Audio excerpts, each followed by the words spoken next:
on the wrong stream here. Yeah. It's because I'm using this restream. I'll tell everyone in the chat. I've got that chat window open.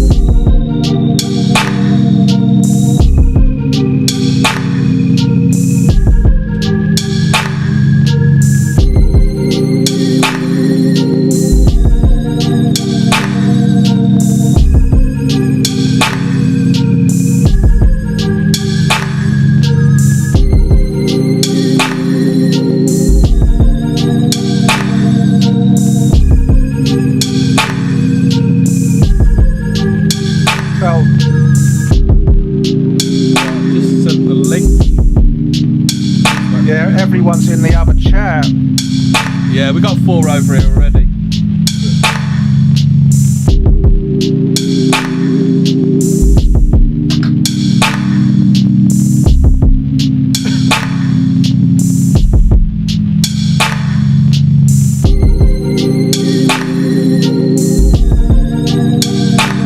Yeah, we're up against. Hold on, let's stop the music. Right, so.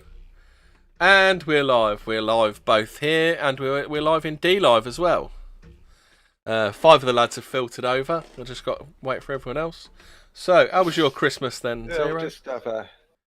Like I say, I don't do Christmas because I think the older I get, the more sort of like what's that word for like nasty people?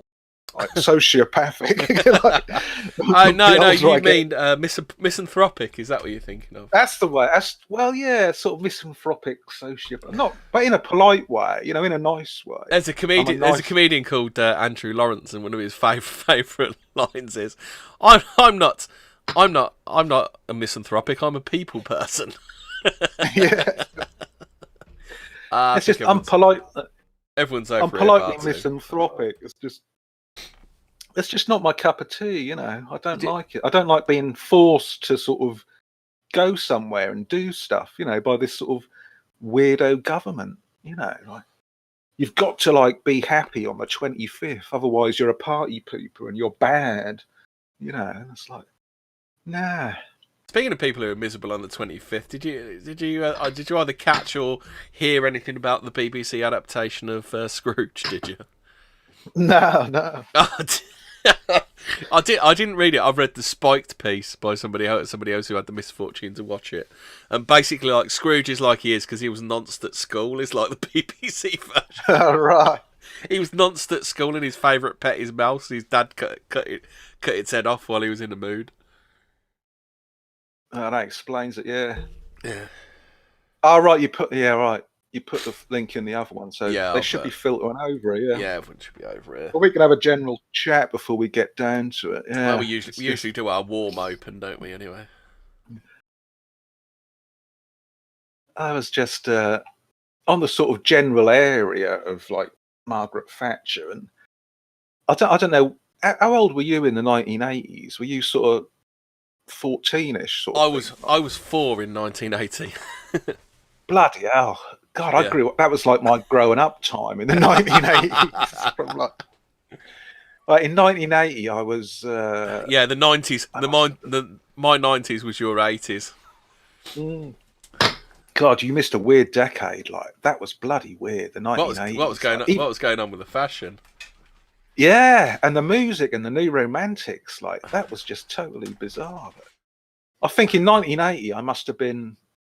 1984. I think I was 12 in 1980, so I had to like live through it. But I weren't the first I mentioned this in the Telegram that I weren't the first person to notice that the Thatcher government came in 1979, didn't they? But as that went on, me and other people were noticing that the Thatcher government had this sort of macabre, sort of pervy sex vibe to it. Like it was just like it's hard to explain, but. Well, it's very saucy because, like, Benny Hill was like the 80s, wasn't he? It was kind of like Page 3 and Benny Hill. I mean, all the 80s American cop movies, for some inexplicable reason, always had a bit where they had to go to a strip club, didn't they? Yeah, that was like because you couldn't really slap your secretary on the arse anymore in the 80s because all this like political correctness was. I thought that was more the 90s, weren't it? I thought that was Because it was like the Yeah. maybe mid to late 80s. Because like I think do you remember that right on version of Saturday Night Live that we tried with Ben Elton? And Yeah, yeah. that was like mid to late 80s, wasn't it? That was when it was all just coming in, weren't it? Yeah, Yeah. when they were moaning about Thatcher all the time. Yeah. That's just the people who populated that Thatcher government. Sorry, I'm going. Oh, I just. That vodka's a bit. But this was when kind of talking about magic. I mean, like spitting image was almost like magical because you could like destroy a person's career with an image, couldn't you? You know what I mean? It was almost like black magic, wasn't it? Spitting image. Sort of proto Peppy Keck, wasn't it? It was like a proto version of that. Yeah. Well, I mean, it was those titles on Spitting Image. You remember Kinnock falling over on the beach? It was like they were just like hammering that message home, weren't they? Yeah. They had millions of viewers. Yeah. It's like really strange. But... And the politicians were scared of it too. They knew if you come off badly on Spitting Image, you were done for. Yeah. There was just such like weird characters. You had that Michael Howard, the vampire guy, didn't they? Even his own party said like there was something of the night about him, and there really was. Edwina Curry, I mean, she looked like the Wicked Witch of the West in The Wizard of Oz. And there's Douglas Hurd, that sort of like robot alien sort of entity, and it's just odd. And of course, now it's come out that at the time there was actual pedos in like the higher levels of the Conservative Party, like Peter Morrison, who Thatcher seems to have covered up. Like, she seems to have known what he was up to, and but she covered it up. And I see the same sort of thing going on now in this sort of clown world, where politics isn't even politics anymore, is it? It's like a sort of zany, crazy, like sardonic, satanic circus, isn't it? It's just like fucking crazy. It's not politics, is it? It's like crazy, like circus now. It's just like, and well, I don't want to go on and the USA, but this country's weird enough. Like I've said before that. The Conservative Party. I mean, it's all these old money Illuminati bloodline families, isn't it? And anything could go on at these parties they hold at their these like country mansions they've got. I mean, they're all like isolated in the country. There's no neighbours who are going to complain or hear anything. They can be patrolled by like gamekeepers with guns. It's like there's usually animals in a farm part of it nearby for sacrifices and that. They've got statues of dragons and other monsters dotted about. Some of them even have fake but like very usable sort of classical Greek Roman type temples in the ground. So I don't know. Churches used to be quite a common thing, didn't they? In chapels and churches were always on the grounds of like things. So I suppose if you can have a church and a chapel, I suppose the new religion would get one as well, wouldn't it? Yeah. Well, a lot of them have like these pagan follies, supposedly, don't they? These pagan follies of a classical temple, but they're still like very usable. Yeah, because the follies don't have doors on them, do they? Is that what I'm thinking of? I think it depends, doesn't it? I mean, oh no, sorry, I'm a bit drunk. Yeah, no, they'll drop on everything. No, some of them do. Some of them are very like usable. You know, they've got like insides and all the columns and all sort of altars and that. Yeah. Because I do kind of wonder if you build a building without doors, is that to trap something? If you don't have a doorway in there, it's kind of weird, isn't it? Yeah, it's like that. What are they called? The ones who jerk off on each other in America. They're what are they called? Blood and bones. Oh, you mean the skull and bones? Is it the skull and bones, or is it something else where Nixon said it's the faggiest goddamn thing I ever saw? Do you remember? That's that Bohemian Grove, isn't it? Bohemian Grove. That's like they all go there, though, don't they? That's the most base thing a president has ever said. You can see why they had him up on impeachment charges. The old boy just went into it, was he? Because they're the Skull and Bones Temple on that university. I can't remember the name of that. That hasn't got any door. Well, it's got a door, but it hasn't got any windows. You know, and the door, you can't really go in the door. So, yeah. But they do. That's what I've read. Look, you know, there's that famous ritual, isn't it, when they lie in the coffin, and like they're supposed to like speak about all their sexual experiences they've had. But I've read that the actual coffin, well, the coffin they lie in has got a glass top on it, and all the other guys stand round while the guy in the coffin's saying like, "Yeah, I did have a wank to like the underwear catalogue or whatever, or I wore my sister's knickers once," you know, I bit that. But while he's doing that, the other guys are standing around jerking off, and they all ejaculate on the top of the glass coffin, the top bit of the glass coffin. So that must be fun. If you're that way inclined. That makes me think of like L. Ron Hubbard, because you have the when you do Scientology, you do the E-meter, where the E-meter's just a prop to get you to tell your innermost secrets, isn't it?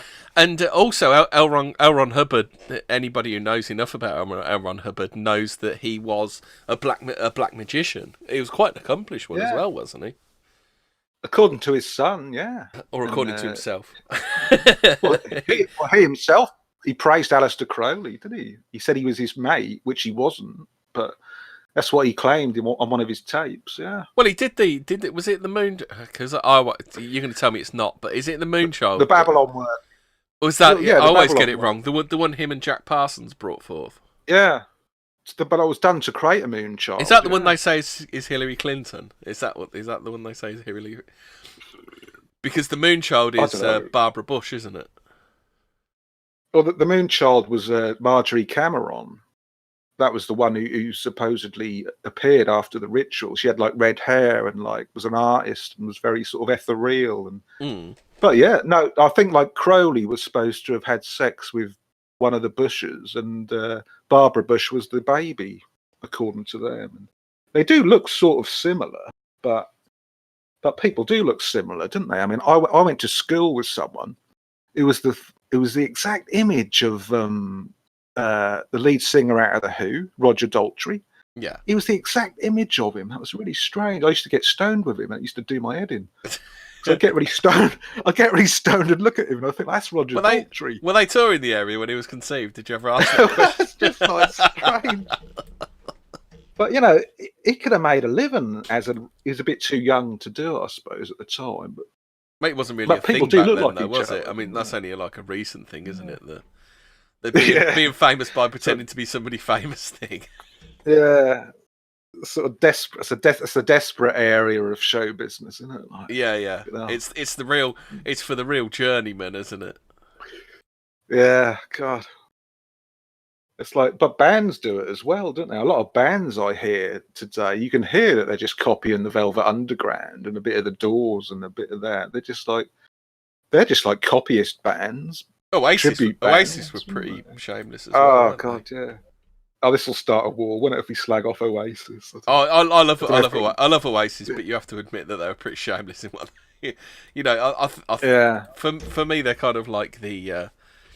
I don't know. They knew which the best ingredients to take from where were. So I think it's kind of like it's a feat in itself in knowing which bits to take and which bits to leave. Yeah.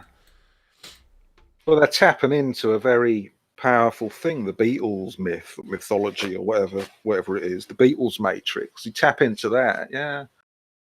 There's a lot. I noticed in the 90s, a lot of like bands would say like, yeah, we're the new Beatles or we're the new Velvet Underground, and they're trying to sort of magically gain the power of the previous bands, isn't they, by comparing themselves to them. Yeah. Well, Jesus, that's a very the Beatles were trying to channel Jesus, weren't they, with John Lennon's comments. Yeah, that's just odd, isn't it? Oh, I haven't been looking at the chat. Sorry, chat. I know I'm terrible at ignoring the chat. Christ, I can't. Can you like read the chat and like speak at the same time? I just can't do it. Yeah, like, it does my head in. Mind you, how many beers in are you? Yeah, Brutus, I did. Sorry, recover. Yeah, how many vodkas in are you? I think I'm on the rum tonight. Yeah, Brutus asked me, have you recovered, Zero? Yeah, that 8-hour stream I did, I lost track of time. Something weird was going on then, because I couldn't believe that was an 8-hour stream. I was there for the whole thing, but I seem to have lost track of time. I think I did it. I did about 2 hours of it, I think. At the end, yeah. That was kind of odd. That was getting really good at the end when the Focken came on, because we were talking about like conspiracy stuff, but like I was falling asleep, so I couldn't really get in. I wish we could have started at that point maybe, and then switched it around a bit, because he's a good guy, the Focken. I like him. He's really I haven't spoken to him a great deal, but when I've dealt with him, he seems like a good lad. So yeah, I think that's what we need to do more, is not talk about politics. I'm giving up politics this year. I can't handle it anymore. Yeah, it's like I say, it's not politics anymore. It's just like a clown show, isn't it? Well, it's all like politicians are. I think before we get too political, I'm trying to nip this in the past, but basically we've become like political pundits. We're like the people. We're like talk sport for politics, aren't we? If you know what I mean. Where we endlessly talk about this stuff and nobody's listening and nothing's going to get done. Yeah. And we're talking about people who aren't even politicians anyway. They're just middle managers between big business and the rich elite and the poor. They're just sort of like middle managers. This is why they're so dead set against Brexit, because they're not in any way, shape or form fit to run a country, and they know it. Nah, they can't do it. Nah. Hopefully the connies, or I'm going to call them the connies from now on. I mean, they're just going to they're going to fuck it up, aren't they? I would imagine, but yeah. No, they're not. They're not going to fuck it up, but they're not going to improve anything for anybody. You know, that's the thing with the Conservatives. The Labour are quite capable of fucking things up, but I think the Conservatives know not to meddle. We'll probably have a bit of a do nothing period, because that's basically what the Conservatives do. Is like the Labour push the Overton window left, and all the Conservatives do is just not let it move at all while it's under their watch. Yeah, so I'm giving it up. I think I'm going to go full weirdness. I just can't handle it. Like when I got into this, I was like, I was saying, like, I'm interested in politics, but I'm interested in politics when it's interesting, like when there's all weird stuff going on, like mind control and sort of pedos and stuff and that, and that's where the interesting part of it is. But this is why I like doing this show, because it's nothing like the pot. I can put the politics away and leave it alone. Yeah. As I say, tonight's show in seamless segment here. Like, tonight's show is about the weirdness of politics. That it's got nothing to do with voting. It's to do with all this like weird occult stuff that goes on in the background. And do they actually think all the weird black magic kind of bypasses the need for voting? Is that what they think? I just think they don't care. They don't care like who votes for who, because at the top levels, like I say, it's not like political parties, is it? It's the black magic pedo cabal who rules the world, and all the politicians just their foils, aren't they? They're sort of like slaves. Have you ever heard about you? Obviously, you'd know Jesse Marcel Jr.'s son. Is it Jesse Marcel Jr. that found the Roswell wreckage, or is it Junior? Is Junior the son? I don't know which way around it is. His dad found it, didn't he? So Junior would be the son probably, but apparently because his son has been campaigning for years and years, hasn't he, to get his dad exonerated, so he's quite close to politics. He said apparently one time when he was in Washington, this bloke dragged him to one side and said, and pretty much explained to him how government works. He said that there is no government as you know it. There's just a shadow government, and the puppet gets elected every year. Somebody actually told him that. And for some reason, the majority of people don't seem to have twigged onto this fact, and they still like support Labour or the other hand. It's like Tweedledum and Tweedledee, It's just, I just don't understand. Well, I do understand why it's like that, because these fuckers are casting spells on the majority of people to keep them in this left-right cabal. But again, saying that, I'm in the left-right cabal as well, because I think the right is right and the left are totally insane. Yeah, but there's also a far left and far right corral as well, isn't there? Yeah, it's just like, but I mean, no one can deny that things have got very strange. I don't know why, but like now, they're so polarized. That's almost, you can't have politics anymore, can you? Because like 50% say, yeah, great, and the other 50% say, no, it's horrible. It's like a pantomime. Well, it's kind of weird because what you have is you have Labour and Conservative that are thoroughly like neo-lib, neo-con, which basically means the same thing, which means there's nothing to vote for, and they know it. Yeah, I don't know whether Corbyn perhaps was a pantomime character that had to be created to reinstall the illusion of democracy. I said before, they're all compromised. They're either compromised because they're shagging animals or babies or whatever, or they can be compromised by the threat of being compromised with this ambush hypnosis and that. Well, it's like you could be a completely clean, couldn't you? I mean, but you could still be threatened. Say Corbyn is exactly what he says on the tin. All they do is bring out the anti-Semitic crap to compromise him. So there's always some way of compromising the enemy, isn't there? You don't even have to actually be hands-on about it, but it's just easier if you're hands-on because then you've got your hand at the tiller and you know exactly what's going on, don't you?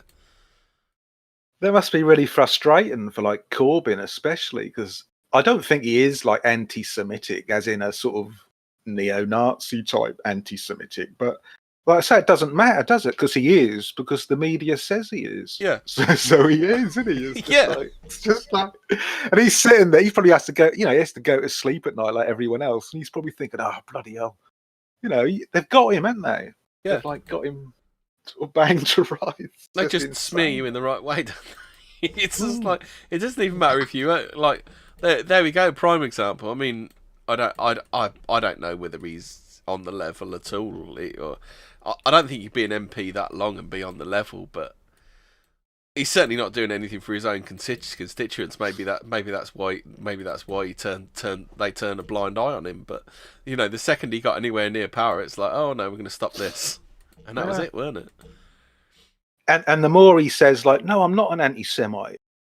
He has to mention that word, doesn't he? Like anti-Semite. Like he says, I'm not an anti-Semite, but he's mentioning the key word, isn't he? And so everyone thinks, well, he is an anti-Semite.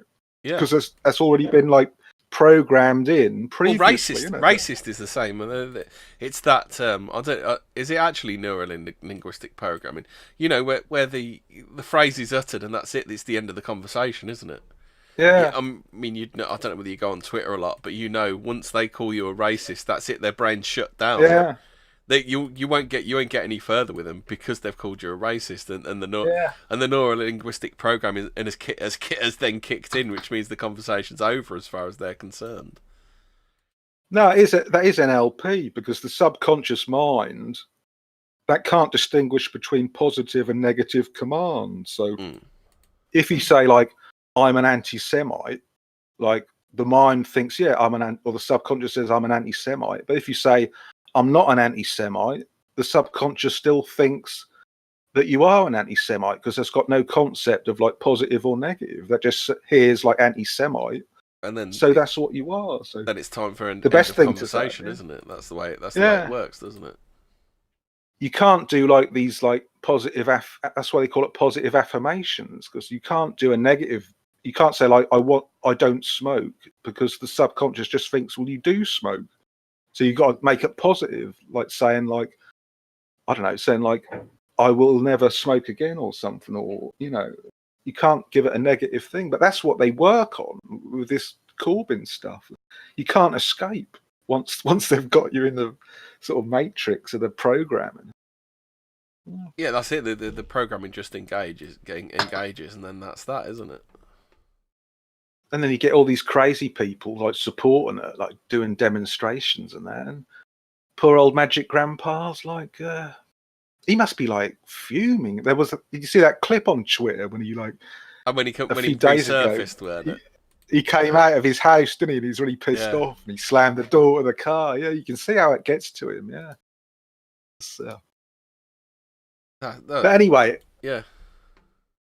the psychic war against Margaret Thatcher. I mean, I don't actually have a dog in this fight because back in the 80s, I was going through my bohemian phase, and the Conservative government, I looked upon them quite favourably because they left people like me alone. You know, we could like be on the dole, and they didn't do anything. You could just do what you want and then turn up once every fortnight, and they gave you your dole money. And I'm not particularly proud of it. But, well, that was when that was when you could actually get a job from the job centre as well, couldn't you? Well, I don't know. They didn't give me one. I wasn't. Well, to be honest, I mean, it was a place for finding jobs, but it just seems it's just a total meme word now, isn't it? Because you can't even. Yeah. They don't even have those computers where you can find a job anymore. Nah. They took all the free phones out as well. Yeah. So it's just it's just telling. Is that where you used to arrange most of your dates then? Was it back in the day? No, it's just like I tried to avoid the place as much as possible because it's just like they used to play Muzak in the one I was in. I used to go in. Yeah, that was really odd. You'd go in there and they'd be playing like that Baker Street, like do do do do do do. And it's just like, but they stopped that. So I think they were putting subliminals in that because that happened for about a month. You know, they were playing actual Muzak in the Dole Centre. Do you remember Greensleeves whenever you're on hold to someone? Yeah, they probably played that. But, you know, it wasn't the Conservatives who hassled the Dole scum. It was like, and I include myself in that at that time. No, that was Labour. That was Labour, the supposed party of the poor working class. They brought in all this Dole harassment, you know, all the sanctions and stuff like that. Yeah, but that's because Tony Blair was a neo-lib, wasn't he? So. Oh my God, not Tony Blair. The hated Tony Blair. Tony Blair. While we're talking about black magic and Satanism, let's talk about Tony Blair, shall we? Well, I did have a note. I can't bring it up. I don't know where it is, but you know, Tony Blair is Beliar, isn't it? Like the medieval demon. That's what a lot of people were talking about, sort of back then. Beliar. What did I just say? Beliar, is it? Belial. I thought it was Belial. Belial, yeah. Or is that another name? It was Twilight language for Belial. Like I think he's a prince of hell. And Tony Blair is certainly possessed by something, weren't he? His eyes. You can see his eyes. He made some deals, didn't he? Mm. Oh, definitely, yeah. Because he made that big song and dance of converting to Catholicism as well. Didn't he? And you notice, like, if he's listening. Well, when he did that, you'd think like he'd have a bit more self-respect and just have a tiny little sort of ceremony somewhere. But no, he has to have this massive like thing, doesn't he? With like all the bloody coming out party or security. Yeah, he has to have this massive like thing, like so everyone sees him converting to Catholicism. Yeah. I mean, is that and he used to roll around when you make a big ceremony and big deal of it like that? Is he signalling someone? I think so. Yeah. I think it's I'm not sure what it is, but like I say, if I was like big up in those sort of levels and I converted, I'd just have a quiet little ceremony. You know, I wouldn't have this big fanfare of like, you know, millions of pounds spent on security and all the media there. But he's doing something, isn't he?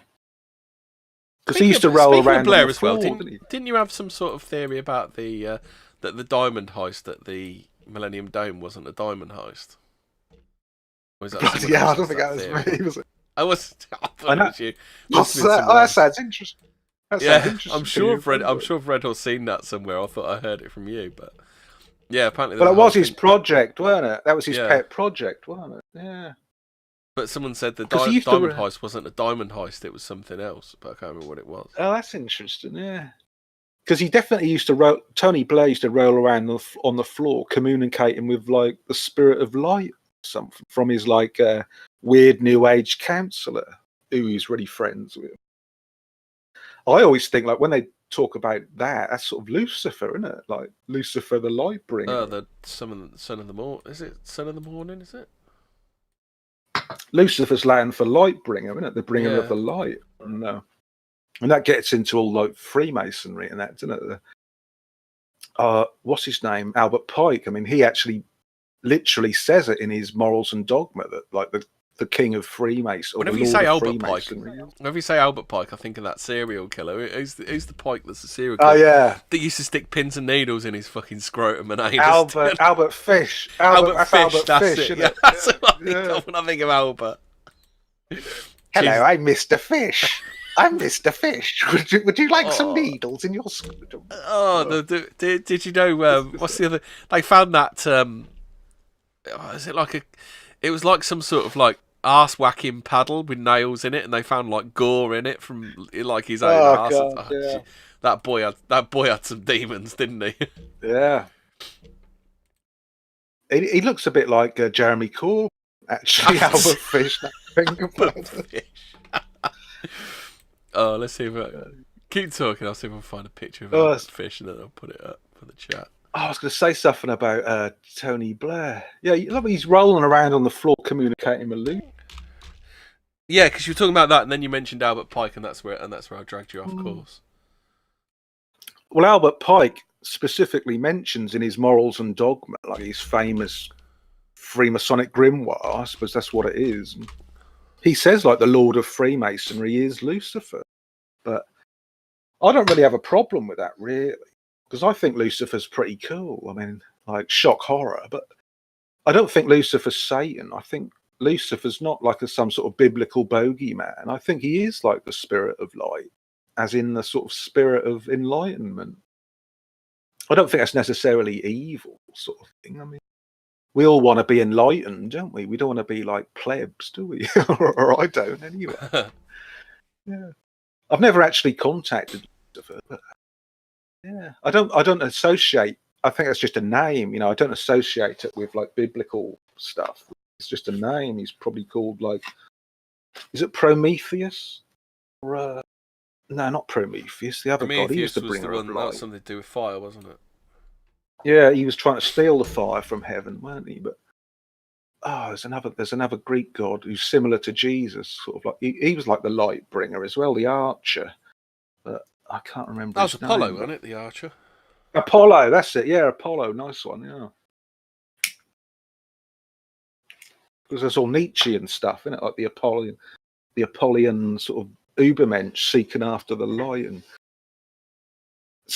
or rising above all this shit. I'm certainly into all that. Yeah, definitely.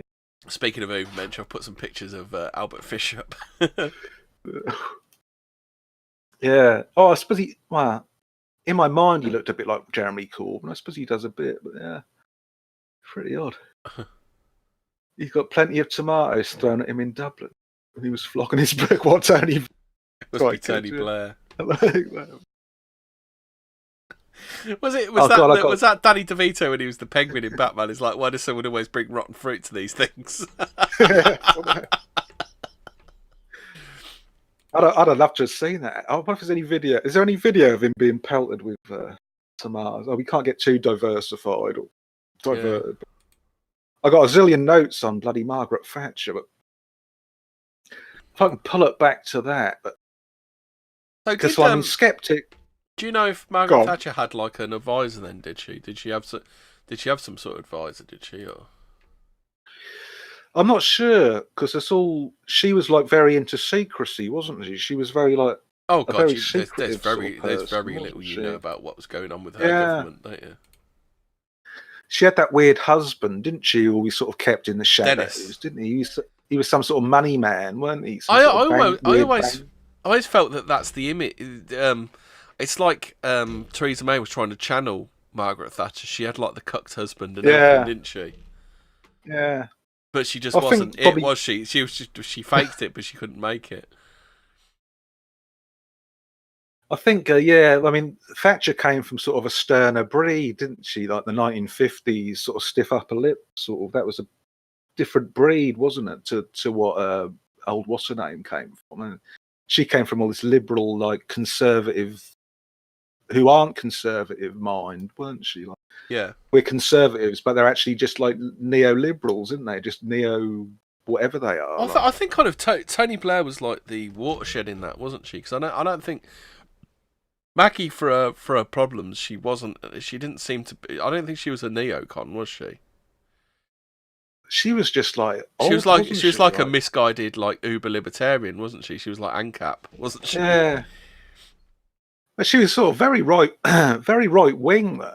I think That's she what I was mean. She was like probably like a like an ANCAP type, wasn't she? She wasn't for throwing borders open. What she certainly wasn't that. Yeah, but again, I think a lot of the people around her sort of like It wasn't tomatoes. It was shoes and eggs. Oh right, that's Apparently. quite good. We've just had an update. It was shoes and eggs. Fucking hell.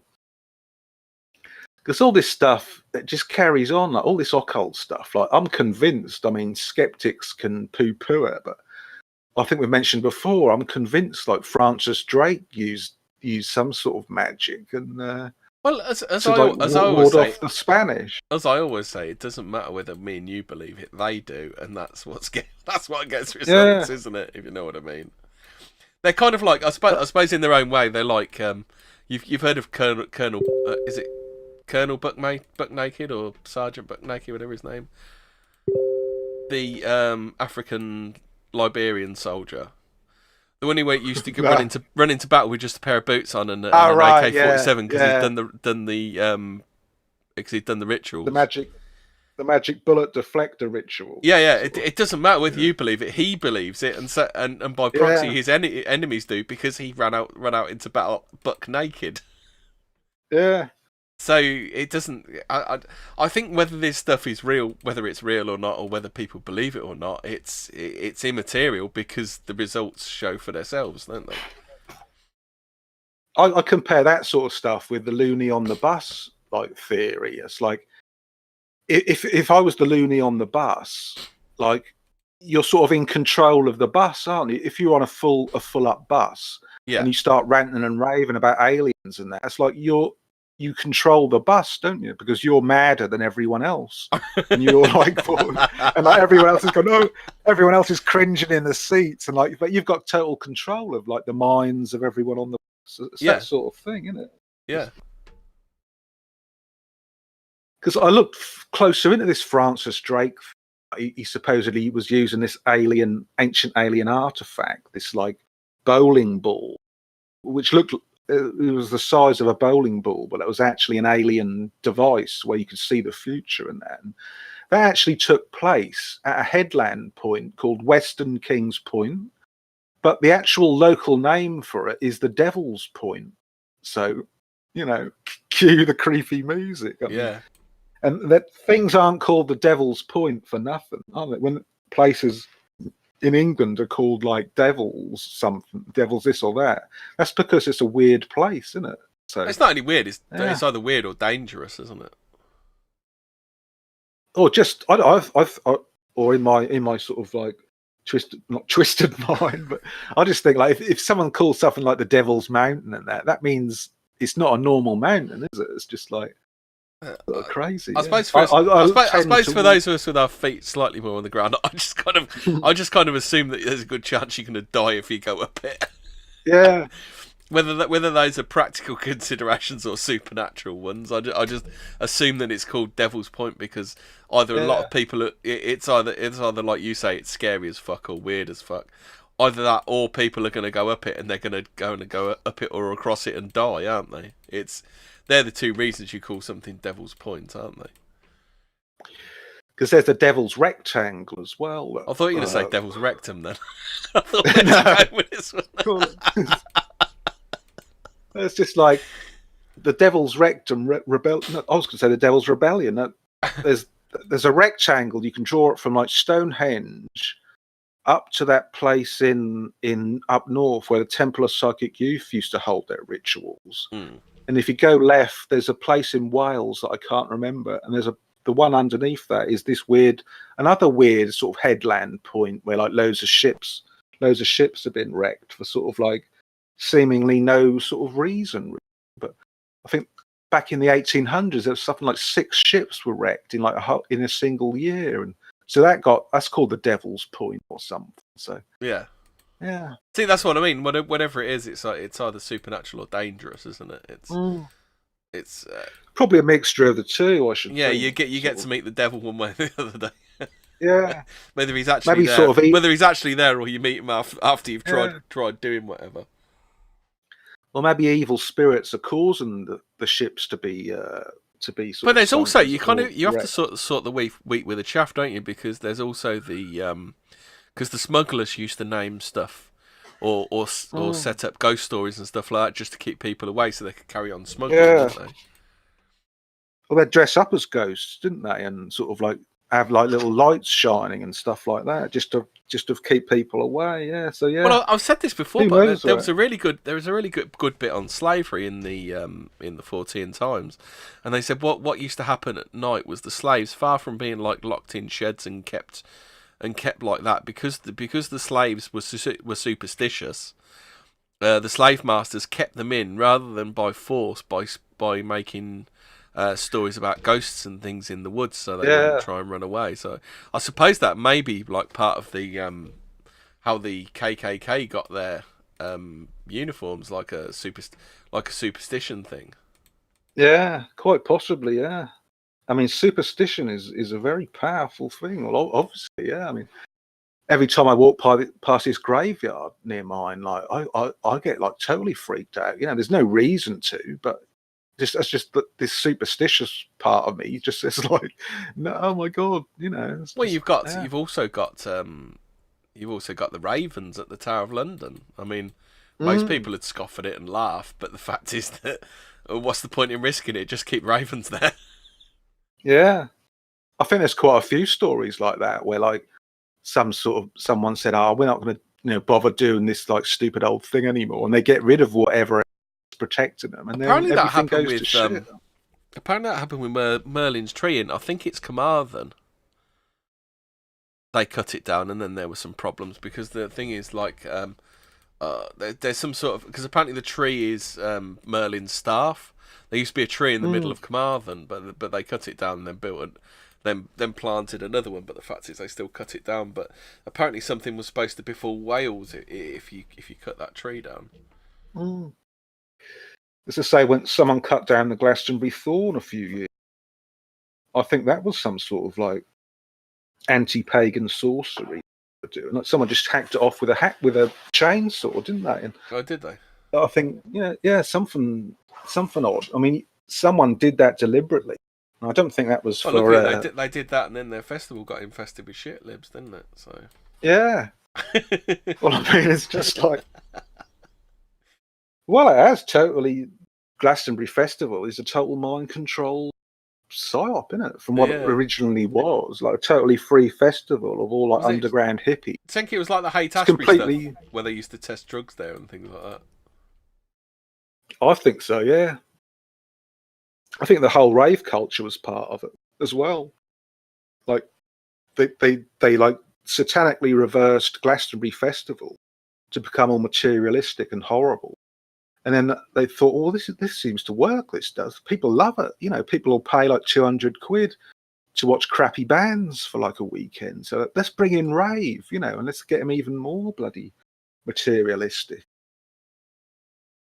Because that originally started as free festivals, didn't it? Raves, and then I think you said it on a previous show, like that turned from a free festival rave to where you have to pay like 20 quid to get in, and that went all like materialistic and criminal, didn't it? Well, they had to pay more and more because they had to pay criminals.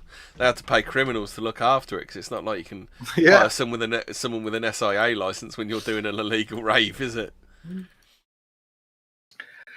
It's just my sort of bugbear at the moment is that I said it before, that like when we see things around us and we think that that's it, don't we? Like we see these news stories and that, and sort of stuff that's reported, and we think like that is the world, but it's not the whole story, is it? Well, I've always been something's caused it, isn't it? Something causes these things to happen.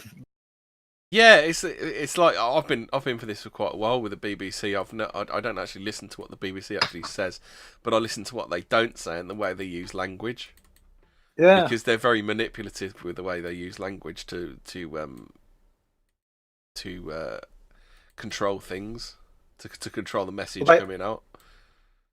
They omit things, don't they? And when they report it, even like the newsreader, the way he says it, he pauses, don't he? Or he says it in a sort of slightly mocking tone, doesn't he?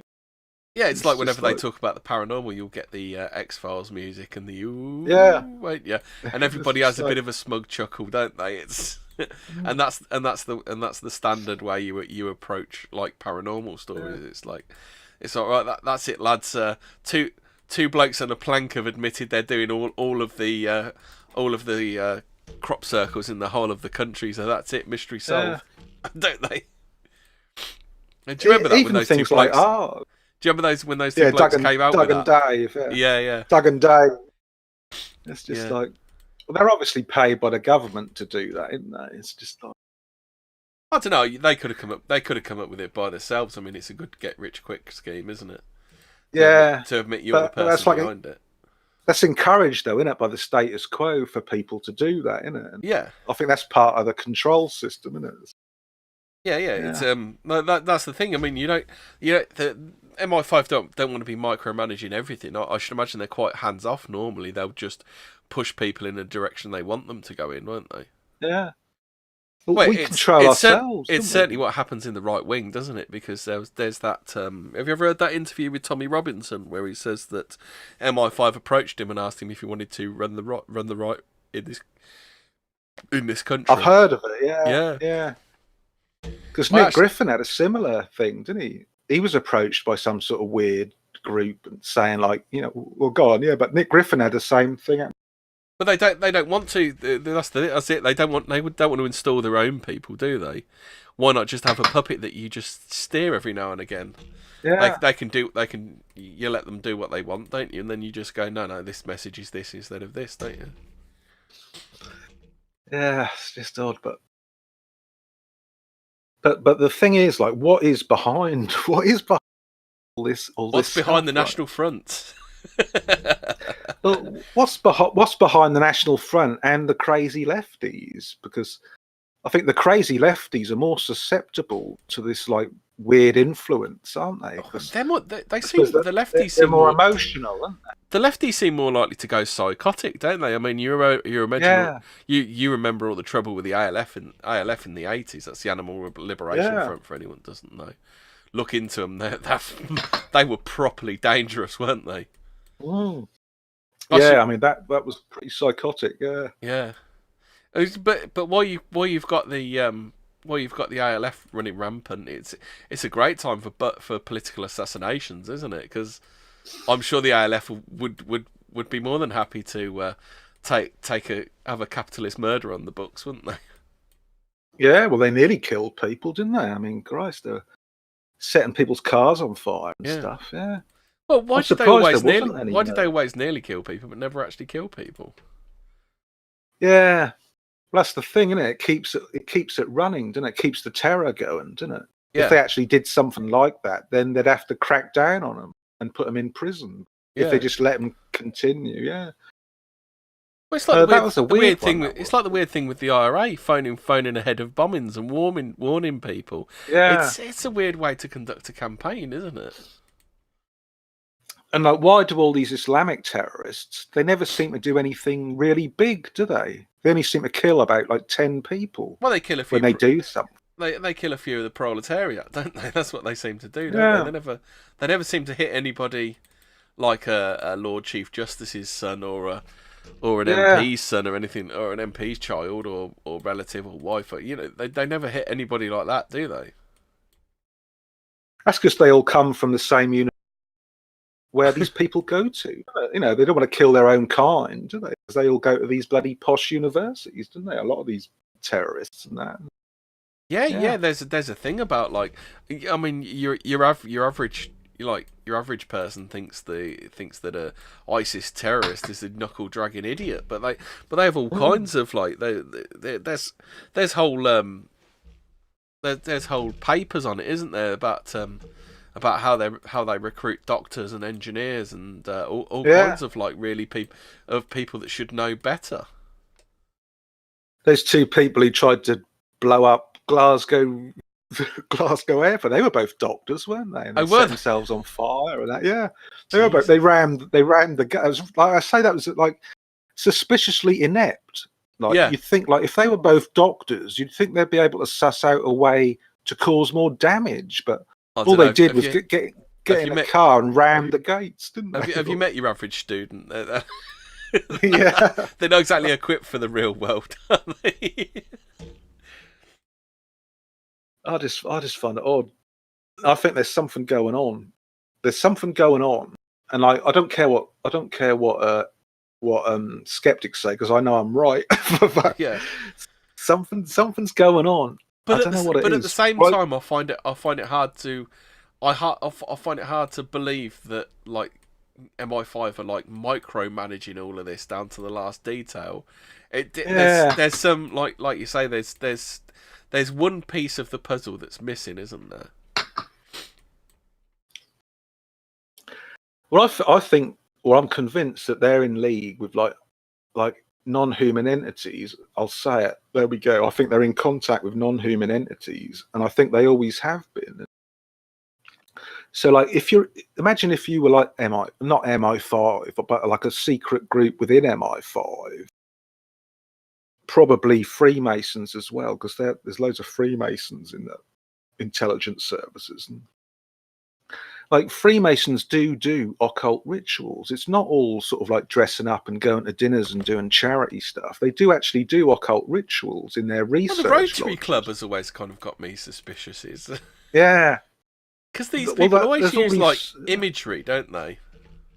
Yeah. It's kind of like, they always seem to be like control imagery, or sort of like compasses and sort of... Yeah, let's see if I can find the Rotary Club. Equal armed crosses and stuff. And the police badge, you got the octagon above another octagon, sort of like we control the day and the night, which is technically like two cubes, isn't it? An octagon is a cube, isn't it? That's the whole Saturnian cube thing, isn't it? Like, well, the Rotary Saturn Club rules is limits, doesn't it? The Rotary Club is a 6-wheeled cog. Yeah, it's always something like that, isn't it? Like clockwork control type stuff. Yeah. Yeah. Well, they're Freemasons, aren't they? The Rotary Club. It's just. I don't know anything about the Rotary Club. It's just I've always found them suspicious for no reason whatsoever. But I could be wrong there. I'm pretty sure they are, because Freemasonry has lots of like sub branches to it, doesn't it? Like the Rosicrucians, and I'm pretty sure the Rotary Club is one of those like subgroups of Freemasonry. Yeah. So the weird thing about have you seen the Rotary Club logo that I've put up? Where is it? Is that the main thing? Oh yeah. Or just Google it and have a look. So you've got the 6 wheels, 6 spokes on the thing. Well, it's the upward and downward. It's the hexagram, isn't it?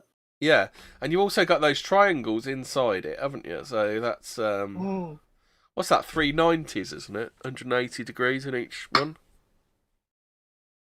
There's 7 triangles, isn't there? Yeah, 7. Aren't they wouldn't they be equilateral, being 6 of them? Which means there'd be 90 degrees in each corner. Yeah. So 7 times 180. That's not quite 90, is it? But anyway, all the angles in a triangle add up to 180, don't they? Which is your 3/6, which is a roundabout way of your 3/6s. Well, yeah, it's a 666, isn't it? Yeah. Yeah. I don't Plus, know. you got. Well, it's a symbolical hexagram, isn't it? Which is an ancient symbol used to evoke spirits and demons. Yeah. It's like the Eastern Star, isn't it? Like the female version of Freemasonry. The Eastern Star's logo is an inverted pentagram. I mean, they're quite open about it. There's 24 on the cog. There's 24 teeth on the cog as well. I don't know whether that's a number. I think there's that whole we control every hour of the day. Oh yeah. Hours of the day, yeah. Someone, if we want to go really, like, there was a few cases where I noticed someone used to talk about the frequency desks in the UK, which I think it might be like schizo fizz stuff. But I just love the idea of it. What is a frequency desk?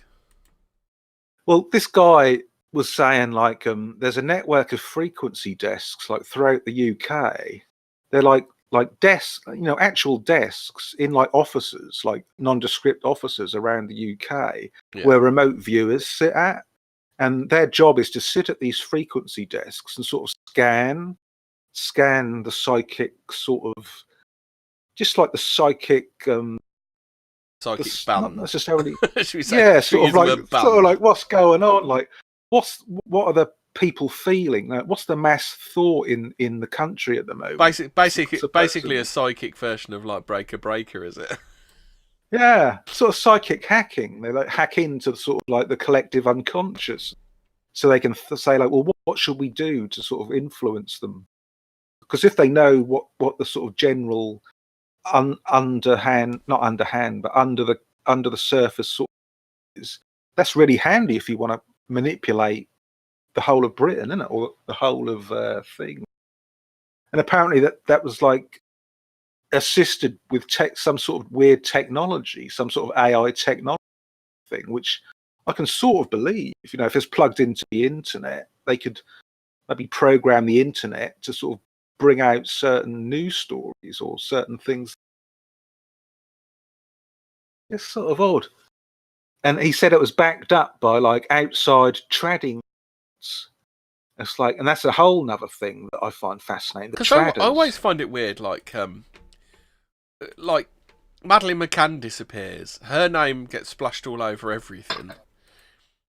Yet someone else's child will disappear on the same day, yet it gets zero publicity whatsoever. Yeah. Well, it's Kabbalism, isn't it? It's Kabbalistic magic. You've got Madeleine McCann, the double N, like 1313. And 1313 is 26. That's the number of God in the ordinal cipher of Kabbalah. Well, 13 is also the amount of people at the Last Supper, isn't it? That's why it's an unlucky number. Because what's his name? Michael Hoffman.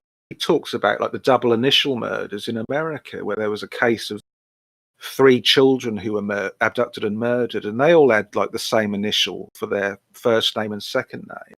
Double initial alliterative, murders. Isn't it? Yeah, it's quite sort of it's quite a famous technique, I think they use. Well, there's also the serial killers have double-barreled surnames, don't they, as well?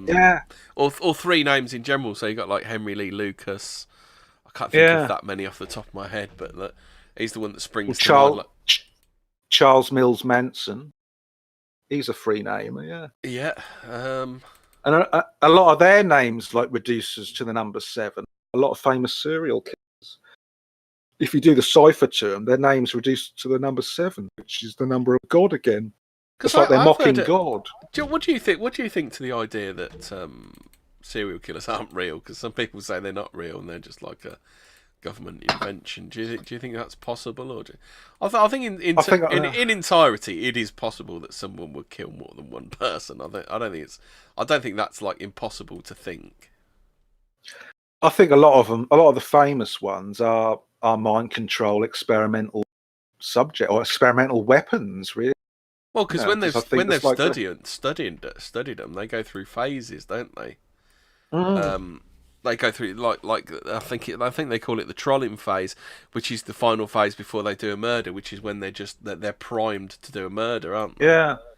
Just anything will set them off into the trolling mode. Well, they start off torturing animals, don't they, as children, and they gradually. It's almost like they gradually are working to a script where they step it up until they're committing. Well, then they go. Murders, then finally, just before they're caught, they go into what's called the berserker phase, don't they? Where they're just killing anybody and everybody, aren't they? They've just completely gone off the chain, haven't they? Yeah. And then when they are caught, they always confess to it, and then they're just whisked off, never to be heard from again. In these prisons. Yeah, you never hear the real story of why they did it. They just instantly confess to it, and then that's it. That's the end of it. I think it depends on the murder, doesn't it? Because there's loads and loads of tape of Ed Kemper, isn't there? The co-ed murderer. Yeah. I suspect there's something to do with that Operation Gladio. Those stay-behind armies in the Cold War, where these Operation Gladio units would like hide in the woods if there was a communist invasion, and then come out at night and kill people. I think a lot of these serial killers is something to do with that. Some They're sort like of programming. a mop-up operation to cover up for Yeah, that. something like that. It's quite. So they could I wonder whether operate. it's like to like hide a political assassination. Even I wonder whether that could be part of the reason for a serial. There are plenty of reasons for serial killers that would be outside the what we'd assume to be like the norm, isn't there? That's very convenient, isn't it? If the powers that be wanted someone sort of knocked off, just blame it on the serial killer who's totally mad and no one's going to believe whatever he. Yeah, especially if he goes, no, that one's not mine. I think I remember reading once there was some, I don't know if it was the CIA or whatever, but they were saying like with the serial killers, there was a certain program, I don't know if they actually did it, where serial killers would just like kill random people just for sort of the terror of it, just to sort of, because it keeps the CIA in business, doesn't it? If like people are being randomly killed and that, you got to have more police and more surveillance. And someone was saying that was just done just because of that, just to keep these people in operation. Everyone wins from it, don't they? And people stop going out, talking to people. People are more suspicious of each other, and that's just odd.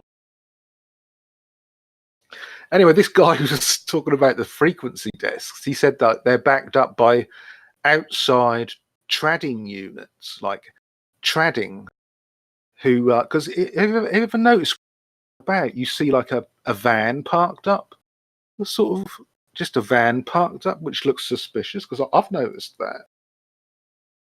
But he says like they have these remote viewers, these vans with just like a bit of carpet in the back, and they go out to certain sort of locations where they can more easily do their remote viewing sort of thing on a ley line or something.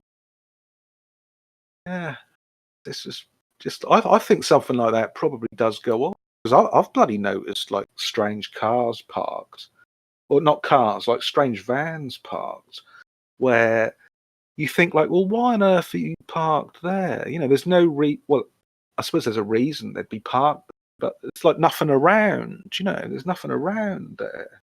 It's just a sort of back end of a field sort of thing. I don't know. I just think something like that goes on.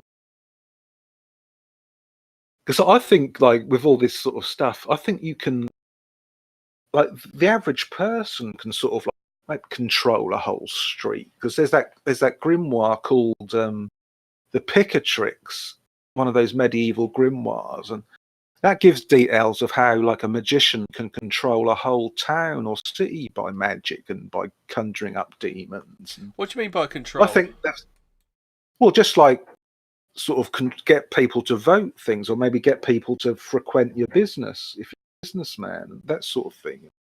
I think the powers that be have sussed this sort of thing out, where they can control a whole town or maybe even a whole country or something like. Maybe on election night they can do these spells to get people to vote how they want them to vote. Something like that. Because there's a very interesting experiment where, like, it's like you walk down the street and you act as if you already have everyone under your control. So you can, like, you just walk down the street and you just really believe as if everyone's under your hypnotic control. Well, like John Travolta in Saturday Night Fever. Yeah, or sort of Darren Brown. Sort of Darren Brown stuff. Oh, Darren Brown, not Darren. Don't talk to me about Darren Brown. I know. He's Grief's mate, isn't he? I'm anti Darren Brown. Yeah, he's a bumble. Well, I shouldn't say that, should I? But yeah, he is. And I don't trust it. Any bumboy hypnotist, keep him away from me. I'll get nasty. He's a weirdy bit. He's a weirdy beardy, as more safe to call him. Now they're doing it. They're doing this fucking weird stuff. They are, because it's like I've said before a million times. This world is structured as a pyramid scheme. It's a pyramid, isn't it? Well, and the higher it goes. That's the way the money's flowing, isn't it? I mean, we're living in the global equivalent of an Amway franchise, aren't we? Yeah, that is, isn't it? It's just like pyramid scheme, that's one for the kids, isn't it? Zero, the Amway franchise. Do you not what's remember? behind Do you that? not remember the Amway franchise in the 80s? Yeah. The whole I pyramid think selling. that was part of the reason that pyramid selling got done over, weren't it? I think Amway turned into that massive supermarket firm in America. What they You're not call thinking of Safeway, are you? cost cutters, not cost cutters. Oh, I might be wrong on that. Costco. Something like that, or they turned into, or the bloke who started that big chain in America where black people always fight in them. You always see videos of black people fighting in them. That's not cost cutters. That's I can't think Costco. what they're called. Costco's a big. Nah, not Costco. Nah. Do you know what Amway is short for? I don't know. American Way. What's that? American Way. Yeah. The American Way. Yeah. Yeah. That's weird, isn't it? Yeah. Well, in this pyramid scheme, scheme, the higher it goes, the weirder it gets. It's like we're all at the bottom. We are, aren't we? But the higher it goes, the weirder it gets. And when you start having sex with aliens, things like that, and the higher and higher, at the very top, I think it's got to be an alien. How about this one then? You listen to that. There's a company called Quickstar, Qixtar. So you got Quickstar, established a new holding company called Alticore. I mean, these all sound like fucking demon names, don't they? Yeah. And then Pixis, Pyxis Innovations. Why the weird lack of vowels and things like that? Yeah. It's very odd. I'm sure they know. I'm sure it's all sort of like worked out. They're like very into all that word stuff, and they work it out. Yeah. Yeah. Because back in 1947, that French guy, I don't know what he was, just a sort of a generally weird guy called Antonin Art. He reported that this oppression was worked at night, and I'll quote here. He said it was worked by, quote, strange forces lifted to an astrological vault into that kind of dark dome which forms above all human breathing the venomous aggressiveness of the spirit of the vast majority of, which is pretty heavy. Ooh, and he said that's what. How about this bit here about Amway? Several sources have commented on the promotion of Christian conservative ideology within the Amway organisation. Mother Jones magazine described the Amway distributor force as heavily influenced by the company's dual themes of Christian morality and free enterprise, and operating like a private political army. In the cult of free enterprise, Stephen Butterfield, who spent time in the Jaeger group within Amway, wrote that Amway sells a marketing and motivational system, a cause, a way of life, in a fervid emotional atmosphere of rallies and political religious revivalism. Philadelphia City Paper correspondent Mariam Heinlein said that the language used in motivational tools in Amway frequently echoes or directly quotes the Bible with the unstated assumption of a shared Christian perspective. So it's like the closest thing you've got to like a libertarian cult. Yeah, that's just another way of saying they're using bloody magic. It's just they're using magic to sell, aren't they? It's the thing. It's the magic of intention, isn't it? And they're selling a sort of satanic. They're selling satanic fairies, aren't they? It's like when the fairy gives you a lump of gold, you wake up in the morning and it's just a piece of rock. Apparently the DTI drove Amway out of the UK. That's how they do it. They do it with this twilight language, these words that like subliminally communicate with the subconscious mind. Here you go. Here's other issues with thing. It says cultism. Some Amway distributor groups have been accused of using cult-like tactics to attract new distributors and keep them involved and committed. Allegations include a resemblance to a Big Brother organisation with a paranoid attitude towards insiders critical of the organisation, seminars and rallies resembling religious revival meetings, and enormous involvement of distributors despite minimal incomes. An examination of the 79 to 80 tax records in the state of Wisconsin showed the direct distributors reported a net loss of $918 on average. So it is an absolute cult then, isn't it? Yeah. It sounds like Common Purpose, doesn't it? That British cult. It's sort of like it's there, but no one seems to really know what what their purpose is. It's like they're sort of political. They're a charity, but they influence political. Yeah, they tell you there's a common purpose, but they never tell you what the common purpose is. Yeah, it's just sort of it's some sort of weird. It's just some sort of weird globalist cult. Yeah. See, I'm going to go out on a limb here. Tommy Robinson, our friend Tommy Robinson, like as people joke about it, don't they? Like every time they mention his name, the media always mentions his real birth name, don't they? Yeah, like that always seems like a bit of magic to me, doesn't it? Actually, well, it is.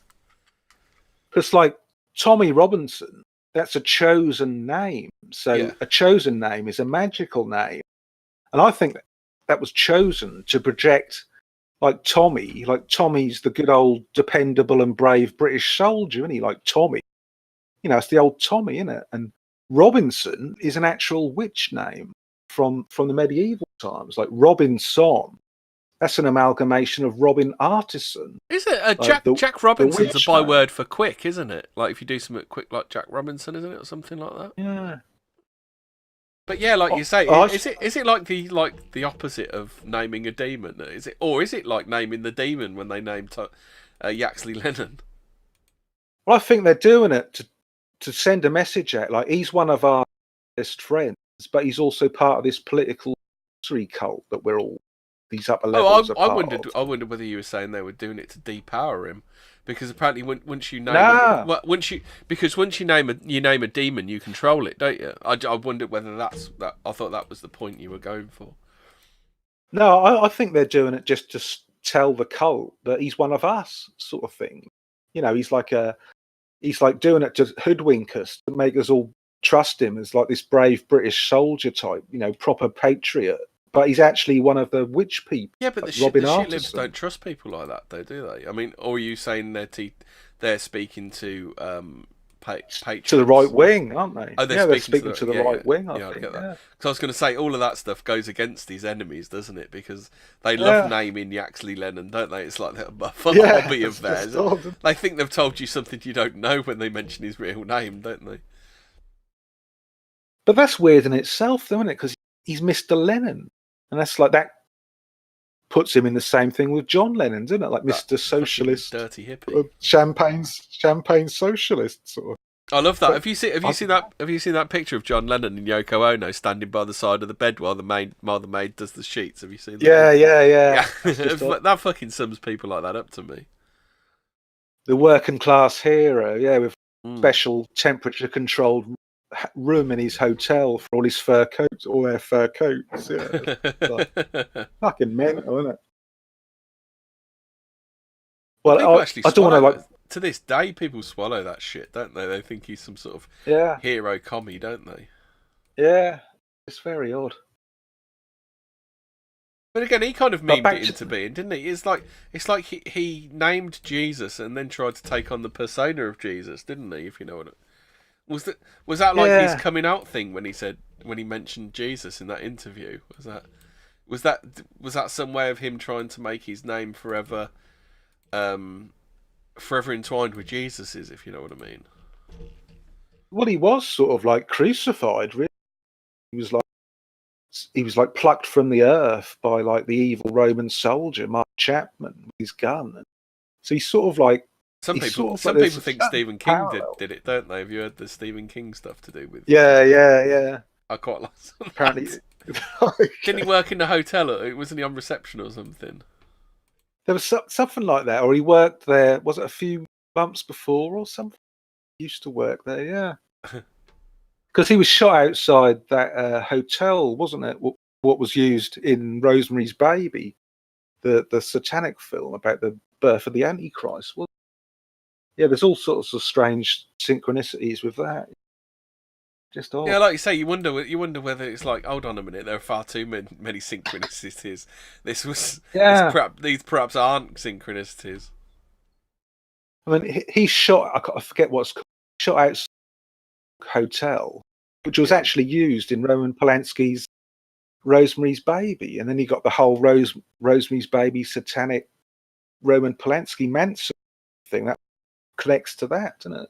Then you got John Lennon sort of sacrificed the sort of hotel where the Antichrist was born. You know, it's just fucking insane. The Dakota Hotel. The Dakota, that's it. Yeah, I did write a long article. Yeah, it's very sort of creepy gothic, isn't it? Yeah. The Dakota, also known as the Dakota Apartments. Sorry, chat. I just can't do the chat. There's probably good stuff going on in the chat, but I can't do both things at the same time. But back to Britain. I mean, I've been like noting stuff, just like these weird dates that seem to be going on just lately. I think I mentioned it before, but not on this show. But you know, that deadline for the UK to leave EU, that was postponed until Halloween 2019, wasn't it? Like, of all the days they could have chosen, they chose Halloween. You know, it's just like, come on, there's something going on there. And then the general election we've just had, which in reality that was the second Brexit referendum vote, wasn't it? Yeah, the unofficial second, but that was at the full moon, and the very next day was Friday the 13th. You know, that sort of like scary unlucky day. And Halloween sort of traditionally sort of like evil in Christian terms. I think they chose these dates to sort of darken the results or something, to somehow sort of cast a sort of dark sort of thing on it, or maybe they chose it on them dates so people would vote Labour, as if they thought, well, if we vote Labour, that's for the light rather than the dark evil Conservatives. They were trying to sort of push people to vote Labour, mistaken belief that they're sort of good and the Conservatives are evil. Yeah, but that gets memed all the time, though, doesn't it? It's like, in reality, it's just like watching a wrestling match, isn't it? Neither of them's good or evil in the end, are they? They're just like pushing for the same cause, aren't they? But it's just when these dates and these numbers come up, because after the general election we've just had, Conservative Party, they gained 109 new MPs, and of course, 109, that refers to that anti-Semitic. Well, that refers to that meme, doesn't it? Yeah. A certain tribe has been expelled from 109 countries, and like I say, like of all the number of new MPs the Conservatives could have gained, they gain exactly 109. Well, I did read they could have won 20 more, but they reckon Farage's party stopped that. But again, I mean,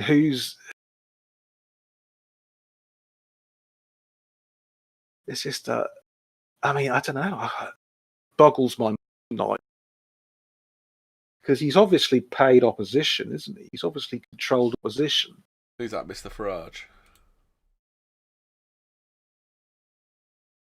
He's the pantomime villain, isn't he? Are you still there, Zero?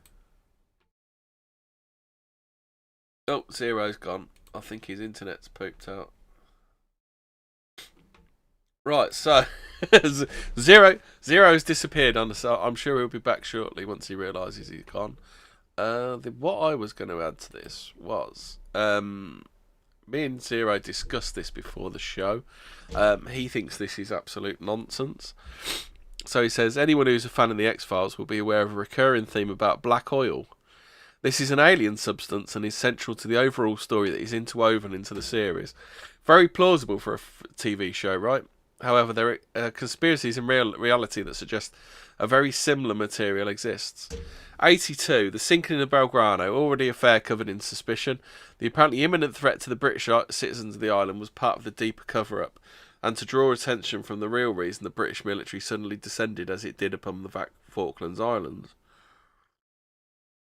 As far as conspiracies go, this is an outlandish theory, as you're ever likely to hear, although that doesn't mean that it might not be true, or at least elements of it. So, blah, blah, blah, Falklands. Numerous accounts of Foo Fighters... Second what? What is this? I'm looking for the meat and potatoes of this one. So, according to this conspiracy, black goo substance made its way into the United Kingdom, courtesy of Royal Navy ships, deep in a hidden away lab. Secret experiments and the testing of the substance would take place. In short, things went wrong. The black goo apparently found itself into the water supply, and is now permeating every aspect of our lives. In the words of Miles Johnson, it is in a state of learning. The theory arguably seeped into the mainstream during the Channel 4 documentary by Dan Schreiber, The Great UFO Conspiracy for 2014. It was a tongue-in-cheek look at the general UFO community and their theories, but not something that mocked those who research such things. Schreiber spoke on several occasions to Johnson, including in front of the MI6 building, when he broke the news to him about the aforementioned black goo. There's a... I cut out then. Yeah, you disappeared, on? Mate. Yeah, we're still going. I was just reading that bit about the black goo while I was waiting for you to come back. That's weird. Did I cut out when I was talking about Nigel Farage being assassinated? I didn't hear anything about that, so you went before that. Bloody you hell. Cut out a couple of times before that. So do you want to finish off the black goo with me and then we'll move on? Go on then, yeah. Mm. So what they're saying is the black goo made its way back to the UK aboard due to the Navy, and then it made its way into the water supply. So where is it? One of the people that Schreiber met during the aforementioned documentary was then little-known conspiracy theorist and whistleblower Max Spiers. Do you know Max Spiers? Spiers? Yeah. So you know all about him claiming he was a secret super soldier and all that stuff. Yeah. So what's your opinion on Spiers? Since I don't think we'll be having him as a guest. I don't want to speak ill of the dead, but is he dead? Is he? He died in Poland, didn't he? When he was doing some sort of lecture about all this super soldier stuff. Yeah. Oh, because it says here, in the months before his unfortunate death, he would speak of being subjected to astral attacks from those who didn't want him to convey his information. He seemed like a nice guy, but he just had a really bad drug problem, and that's what killed him, basically. You know, it's just a sad story, really. Yeah.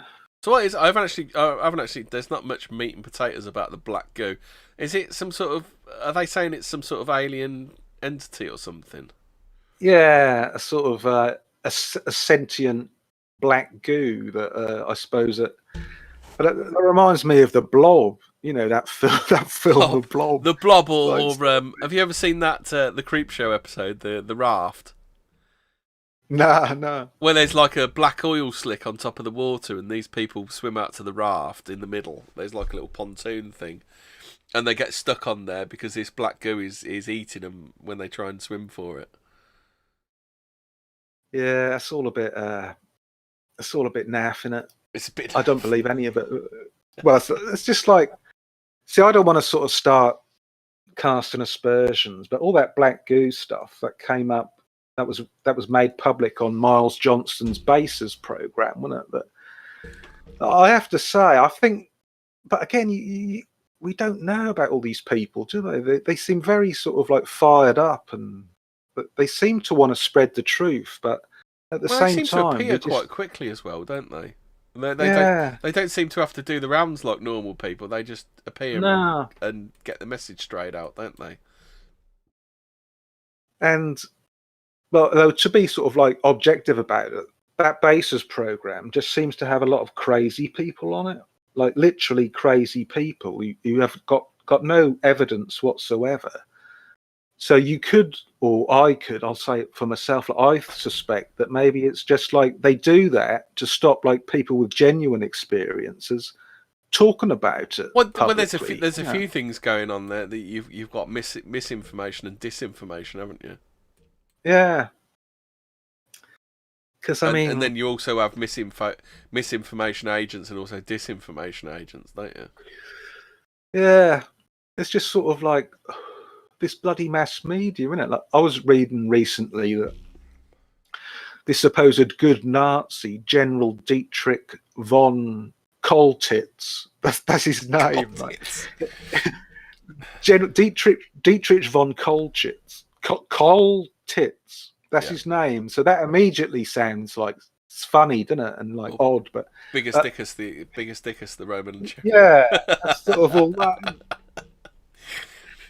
He was the last military commander of Nazi-occupied Paris in World War II, and he refused to carry out the repeated orders from Hitler to like level the city, to just completely decimate it. And so like this, it's in the news right now. So they're saying like this lovely good Nazi, that was because of him that allowed the EU to go ahead with like no German-French hostility. And so I'm looking at this article and I'm thinking, well, what actually are they trying to say here? Like, because I thought all Nazis were evil, but now we've got a good Nazi who sort of paved the way for the EU to appear.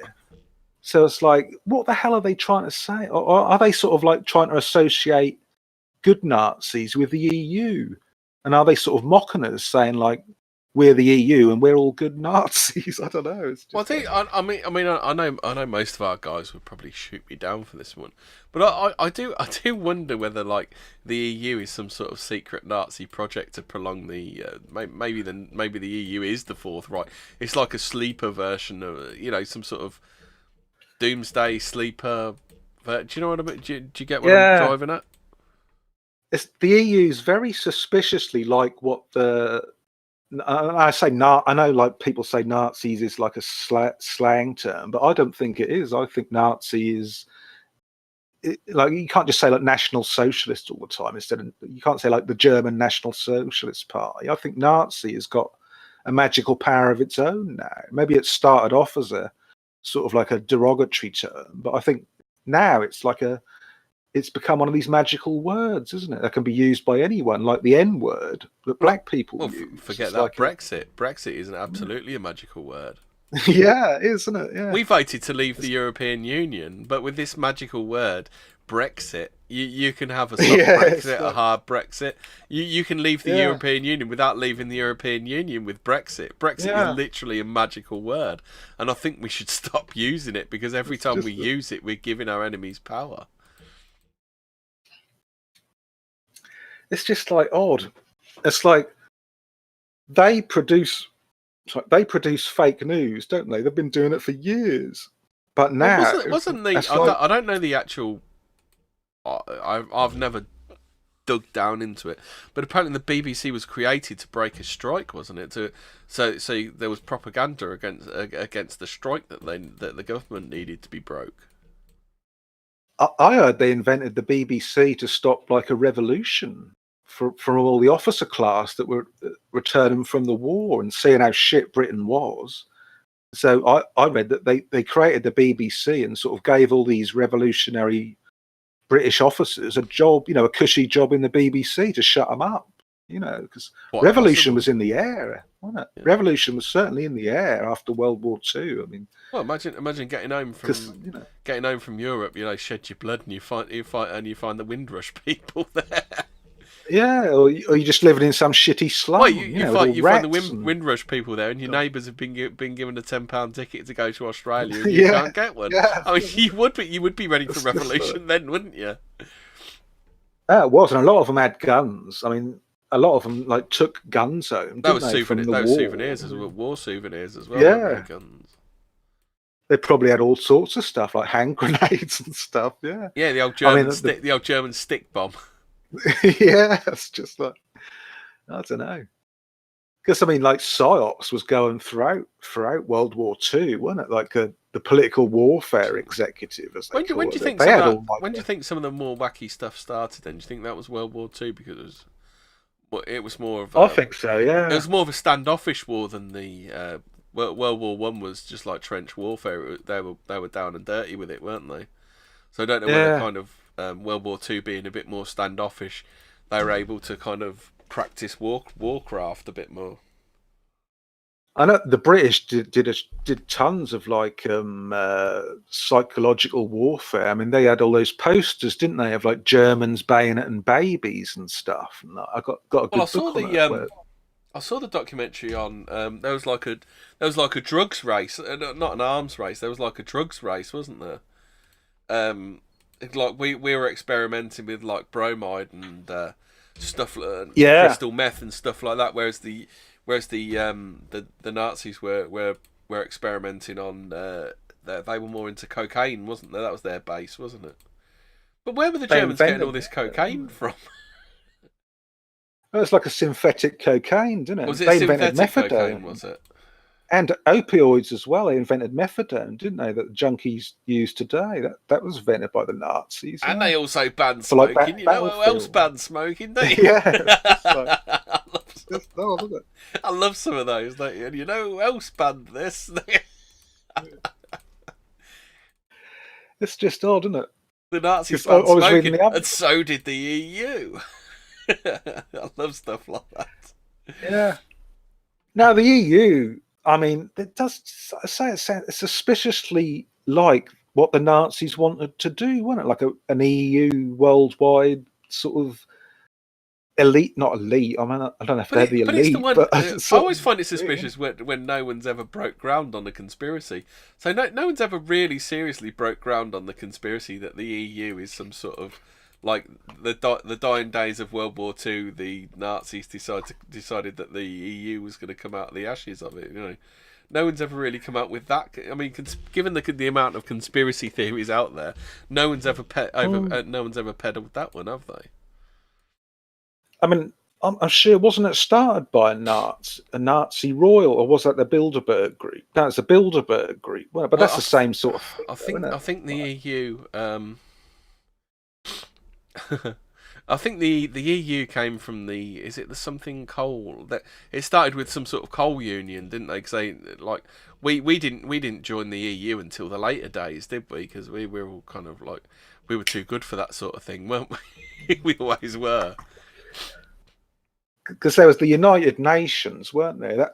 That was sort of like the forerunner, weren't it? I think they started the United Nations and they thought, well, let's see if that takes hold. And that seemed to have like worked. And then they thought, well, we can do like a whole EU sort of like soft Nazism, isn't it? Like a soft Nazi pan-European sort of control system where we can all pay ourselves like €300 just for turning up to vote every day, and we can all have a lovely old time and I think tell other countries what to do. The European Coal and Steel Community. So that's the organisation of 6 European countries created after World War II to regulate their industrial production under a centralised authority. So that was like the proto-EU. So that was Belgium, France, Italy, Luxembourg, Netherlands and West Germany. So that was that was like the fetus of it was formally established in 1951 by the Treaty of Paris. That's just evil, isn't it? Like all the right wing Christians, they talk about how the EU building it's like that unfinished Tower of Babylon, isn't it? And that bloody they do that. They do that weird. They do that weird thing. They do that weird thing as well, where they move all of the paperwork and everything. Is it once a month to Brussels or something or from Brussels to? Is it? I don't know where they move it. I can't remember where. Somewhere else, yeah. But they literally get sense, arctics and they move all of the paperwork and everything to a different office. That just doesn't make sense, does it? It's just like it's like, what the hell do they do that? I mean, or maybe so. I think they might do it like so. Maybe if something spills the beam, someone spills the beams, they can say, "Oh, well, that document stuff got lost when we were transporting it," sort of thing. Or could do. Maybe that's their sort of get out clause. Blimey, we're going into a straight political program now. But they've also never ever audited any of their books, have they? Nah, it's just like really, really weird. Really is like hidden in plain sight, isn't it? With the actual HQ of the EU looks like the Tower of Babylon from the Bible. I mean, and it was deliberately designed to look like that. And you've got all those weird statues of like what's her name riding the beast and that. Yeah, it's just odd. God, we've been going for 2 hours nearly. We still ain't got to the psychic war against Margaret Thatcher. Let's get on with it. I don't think we've been going that long, have we? Hour and 34. So we can have 44. We can have a solid 25 minutes on Margaret Thatcher. Well, I think like if you look through history, there's definitely examples of like what I would call political sorcery. Like in October 1967, the Yippies tried to exercise and levitate the Pentagon, didn't they? And that wasn't just like a bunch of stoners getting together doing some stupid like thing that they do today. I mean, the Yippie, or the idea for the levitation and exorcism of the Pentagon, that originated in a hallucinogenic sort of drug-fueled mystic magical cult commune called the Psychedelic Rangers.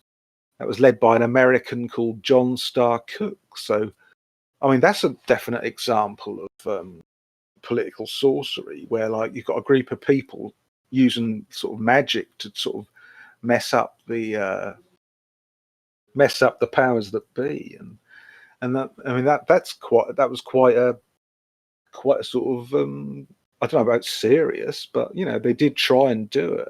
I suppose some of them were a bit sort of like seen it as a joke, but I think some of them took that quite seriously. Yeah, it's just odd. But that's America. Like in Britain, I mean, just like the current of the time, like the 1970s and 1980s was such a sort of strange time of like civil unrest and Cold War paranoia, and then you had punk, you had situationism, like psychic questing and chaos magic, new age travelers and all that. And, you know, you had like things that happened for the first time, like the Sex Pistols swearing on TV in 1976. Like, I mean, that caused like shock horror, didn't it, to the sort of right wing sort of the right wing. Was that Reg? That was Reg Grundy, the Irish yeah, broadcaster, wasn't it? I mean, that sent shockwaves throughout the establishment. You know, you got like upstart sort of punk musicians swearing on TV. I mean, like, is that upstart in scare quotes? Is it? Or? Well, it's kind of, because there are suspicions about the Sex Pistols, aren't there? I know Malcolm McLaren was a bit of a dodgy guy. I mean, I know people dispute it, but he was behind the Sex Pistols, weren't he? And he was a bit of he was either a pedo or sort of like was using paedophilia to make money, because he wanted to start that magazine called Chicken, didn't he? And never got off the ground, but he wanted to start this magazine called Chicken with like underage models in it, because he used that lead singer at a Harriet Harman at the time would have been working for Pye, wouldn't she? Yeah, you got all that going on, yeah. And I mean, I think the British government gave that Pye group 75 grand out of the taxpayers' money, you know, at the time. Yeah, so it's just like, that was just such a strange time. You had like, that was like a decade-long series of strikes. You had like rubbish mountains in the streets and like unburied corpses stacked in warehouses and power cuts. So I think like the powers that be must have been very, and there's all this like countercultural revolutionary activity going on. So I think the powers that be were just terrified. When did CND rise to prominence? I think that was like the 60s, wasn't it? That was the late 50s, but so they're like when they arose. Like an original ban the bomb movement then. They were definitely big in the 80s, yeah. Yeah, their peace symbol's kind of weird though, isn't it? Mm. I think the powers that be were just shit scared, I think. Because that peace symbol, is that a rune, is it? That's an upturned rune. Like, the peace symbol is like, I forget what it's called, but the rune of, an inverted rune of life. So it's like the rune of death, really. And yet they seem to think that's the symbol of peace, but it's not a symbol of peace. It's a symbol of like death and destruction, which is just odd. Because the Tories at the time, I think they were so scared, because the Tories came in 1979, didn't they? And I think that, but they got into power because they were the first political party to use like an advertising firm to sort of get them into power. Saatchi and Saatchi, weren't it? That dodgy kind of massive advertising firm. I think Charles it was there. Used to be married to Nigella Lawson, didn't she? Yeah, it was. Nigel Lawson's daughter. He was slapping her in the street, weren't he? Do you remember that? Yeah.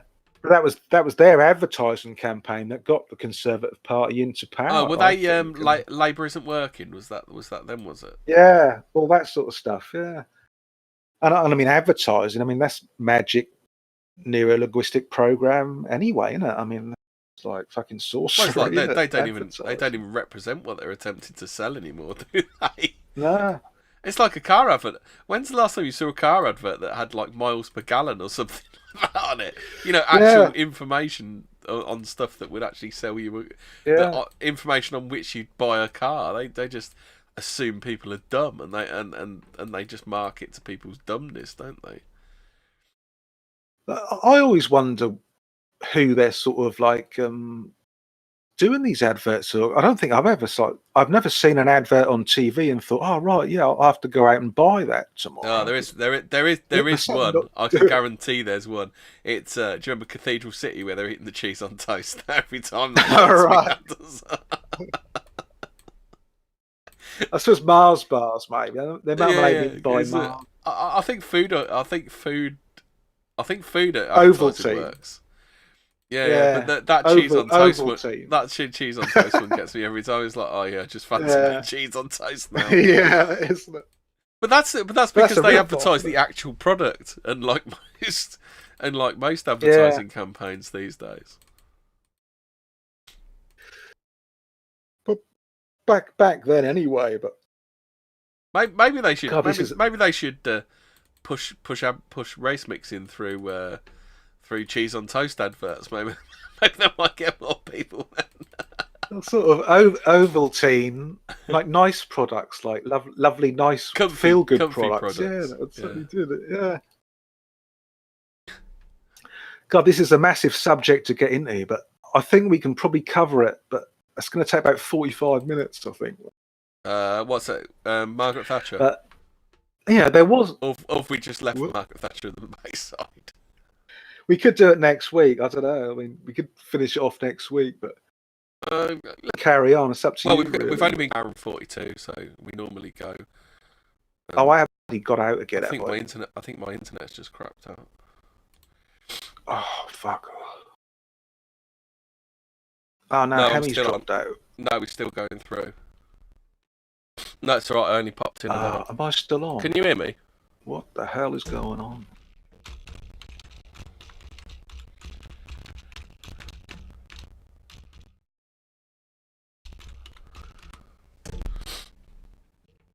Can you hear me now? Am I back? 1 2 1 2 1 2. Can you hear me now?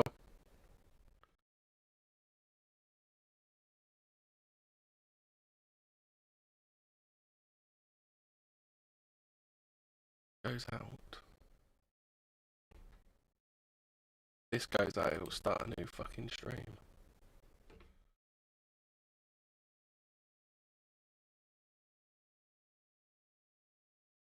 Right, so I shall keep talking in case I change streams. So we're still live, we haven't lost connection. I think we kept the connection up. That's alright then. I currently can't reconnect to 0 through.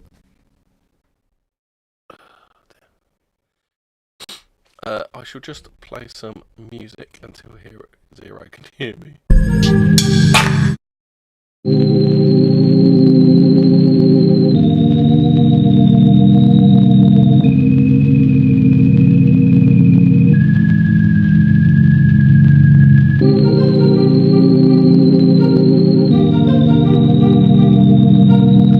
Can you hear me now? No. Can you hear me? Am I back? Hello?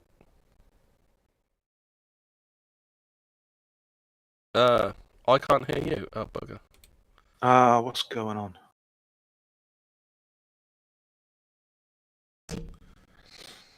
Oh, Jesus.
Right, so am I a bit behind you then, Zero?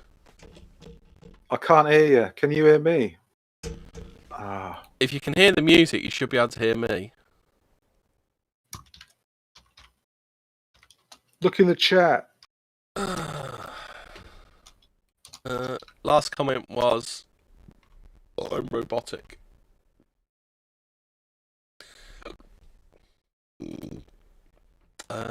Hello? Hello? I'm going to restart Discord.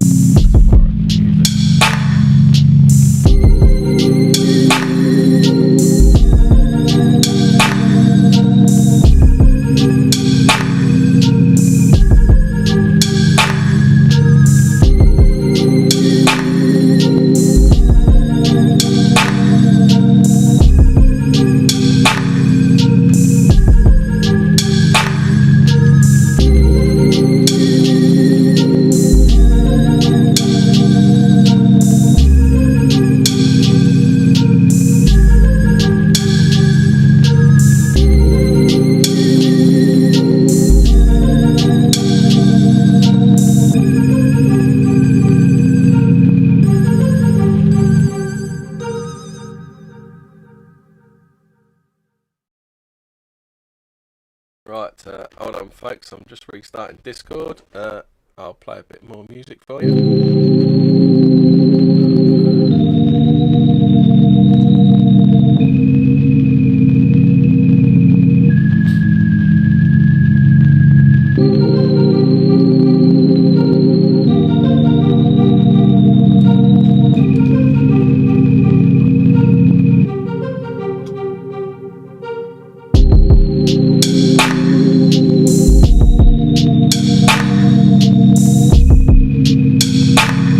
Right, can you hear me now? No.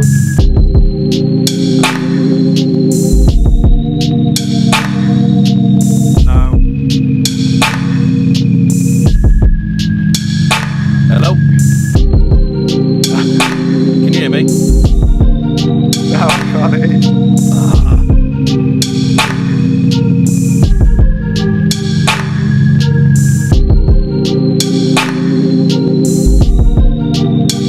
Right, can you hear me now?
Can you hear me, Zero?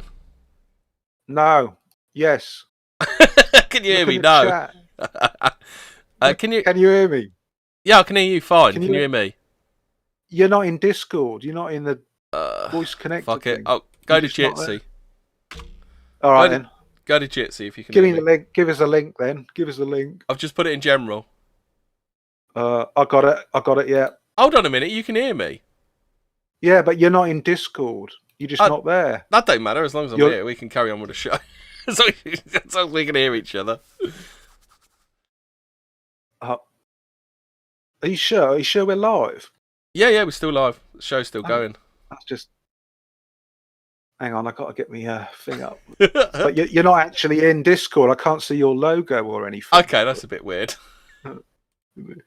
I've just come out and gone in again. So yes, but voice volume is weak. Yeah. You were still robotic and can't hear Zero. I'll tell you, let's just go over to that Jitsi link. Yeah. I'll go over now.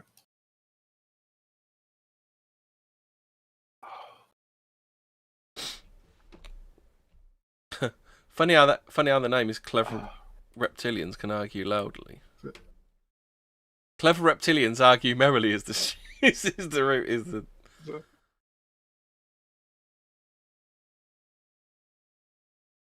I better just clear everything. Oh.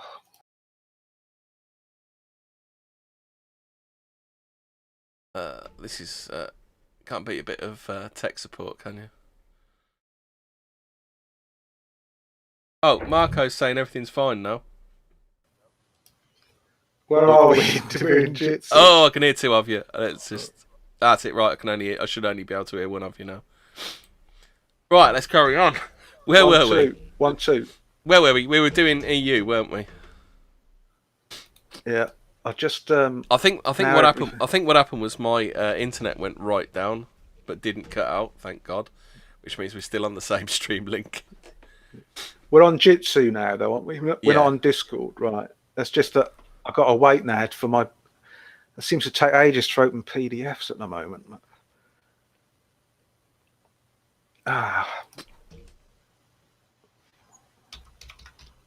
Come on. So, what do you want to talk about? Do you want to carry on with Margaret Thatcher, or do you want to carry on? Because we were talking about the EU, weren't we? I was going to get to Margaret Thatcher, but now my computer's going weird. Oh, here we go. Right. File. Are we being haunted by Margaret Thatcher's ghost? I don't know. I think it just seems, for some reason, it takes ages to open bloody PDFs. But... Oh, it's just taking ages. But... Yeah, I know. I know what the solution is. Meanwhile, I'm not sure if my bloody computer's going to work again. Oh God! If I can't get this up, that's done in. Christ! I can't bloody restart it again. Ah, come on. No, EU, yeah.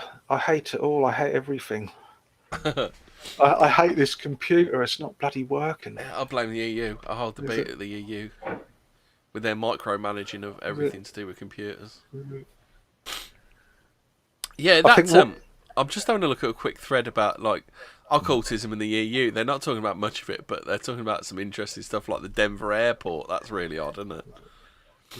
Yeah, I don't like all that stuff. But that's just, I think what I'm going to have to do is I'm going to have to like completely restart the whole thing, I think, because this bloody thing ain't working.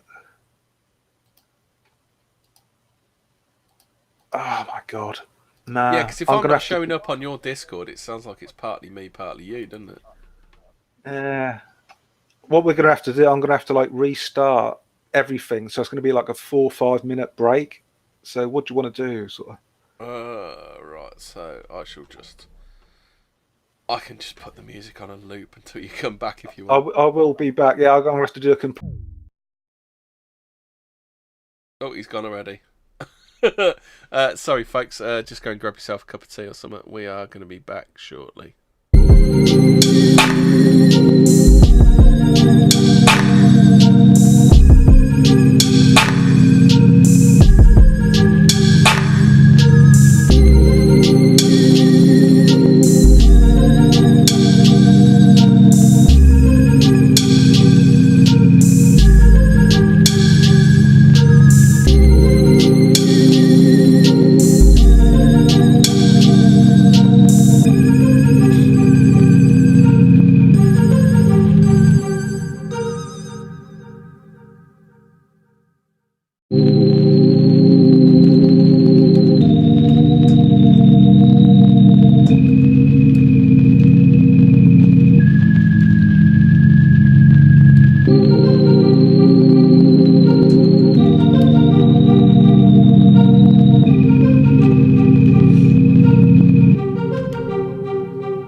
Oh,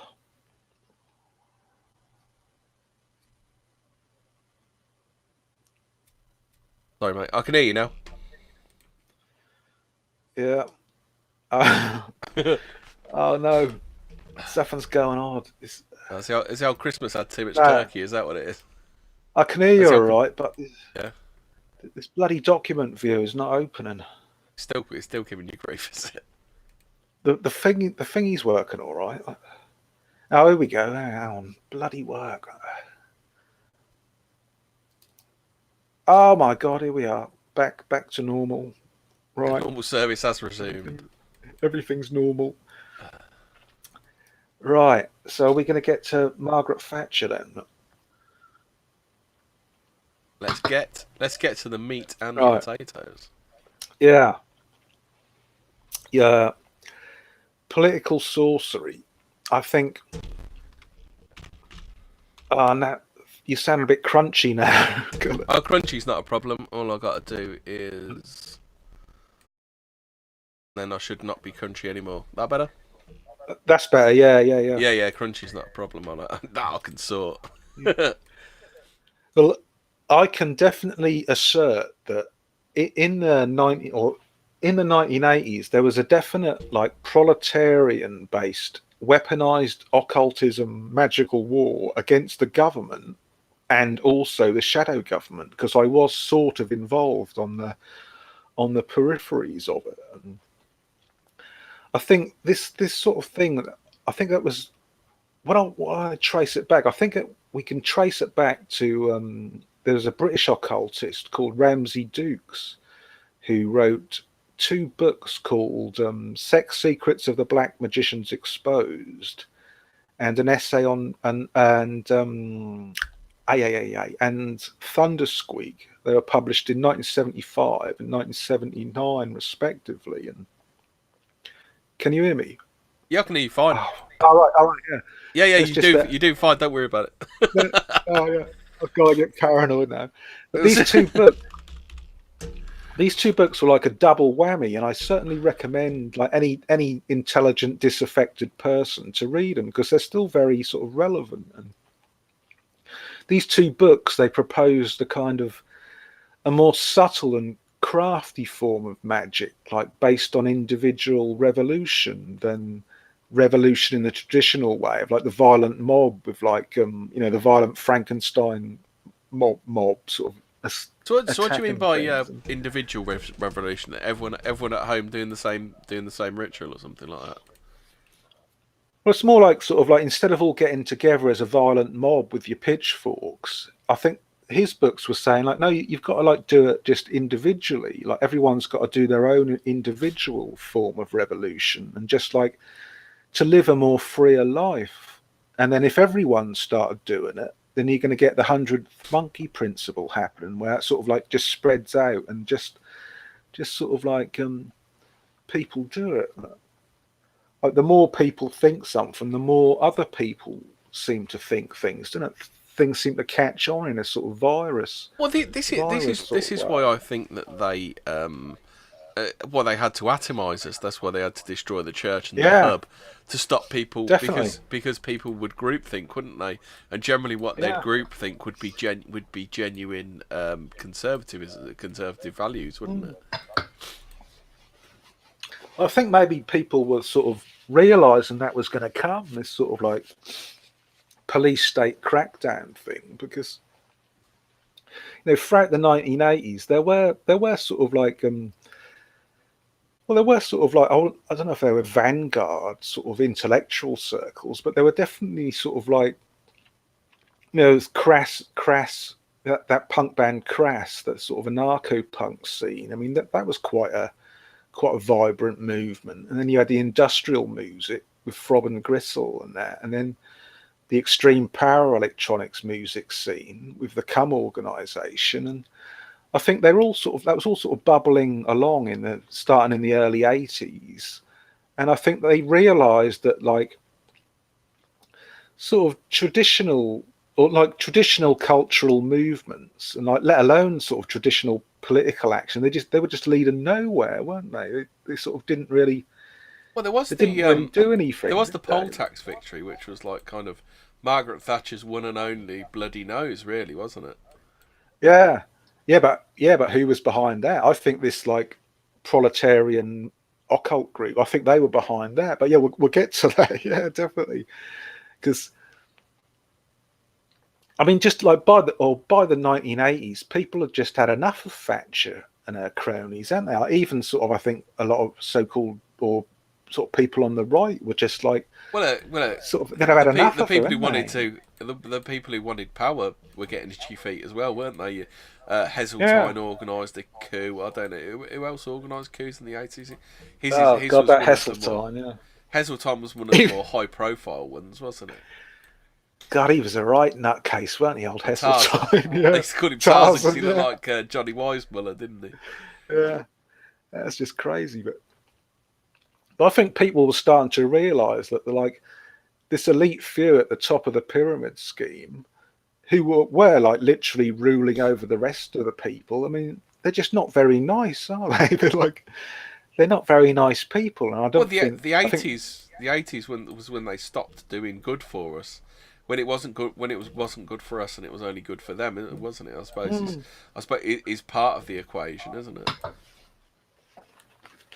and it must have been quite sort of quite a wake up call if you were sort of like voted Tory all your life, and maybe you're a businessman or something, and then you realise, well, I'm getting screwed just like the miners Well, here. You know, it's like, you done what she told you. You'd bought yourself a house, and you were now paying like 11-12% interest on the loan you bought to pay yeah, it.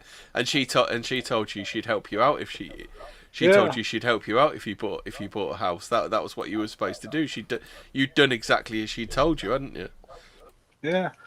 And then he found like the business rates were like rising every year as well. Just where it was almost like, well, she did put people out of business. Her policies put Tory voting businessmen out of business. It's Yeah. just like, Well, so, yet certain businessmen could lurch from disaster to disaster without any problems whatsoever, couldn't they? the ones in the pedo ring, yeah, Yeah. they didn't seem to have any trouble, did they? But I think this, I think people, Richard Branson certainly had no trouble, did he? He worked himself up from a. I don't think I can really say what his first job was, but it was. He was in business with the Colombians, shall I say? was he really? Oh, I didn't know Yeah, that, yeah. It was. He was selling Colombian product door to door Oh, to right. musicians, and Yeah. there are rumours that that's how his label got started. Yeah, sounds quite profitable. Yeah. Yeah.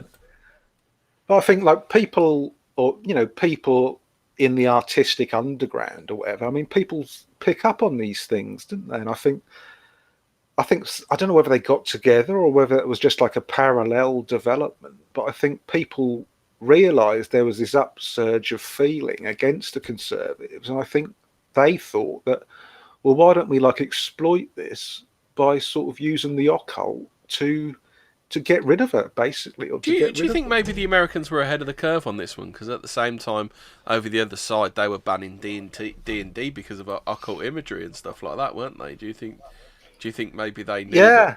this like magical uprising was a possibility across the pond? Well, like, it's just such a 1980s was such a strange thing because you had all this satanic ritual abuse thing going on, which at the time that was all like supposedly debunked, but of course now you can see that things were actually going on like that. People were actually doing satanic ritual abuse, and it Didn't wasn't they just accidentally like slip out? What's that? The nursery in America, the one where the kids said they were taken down through the toilets. McMartin, yeah, the Didn't that McMartin priest. didn't the FBI slip and accidentally release some paperwork that said there was stuff Yeah, underneath there now? a few months ago, yeah, the tunnels did exist under there, Yeah. yeah. And there was that thing on Jersey as well, although I don't think that came out in the 1980s, but that hasn't been explained. That Jersey children's home where Jimmy Savile used to visit. I mean, there was all, not tunnels, but there was all underground rooms there, wasn't there, where all like bones were found. And that Blimey. seems to have been swept under the carpet, doesn't it? Like, shit was going on back then. It really was. People did get banged up for it. I mean, there was that case. Well, I can't remember the actual cases, but if you research it, then it wasn't Well, all just like they managed to clear it. Christian. They managed to clear up the VIP stuff with that Nick fella, didn't they? They found themselves a rambling patsy, got him, fucked him over, and then there you go. That's done. It's all bollocks now, isn't it? It's just classic, isn't it?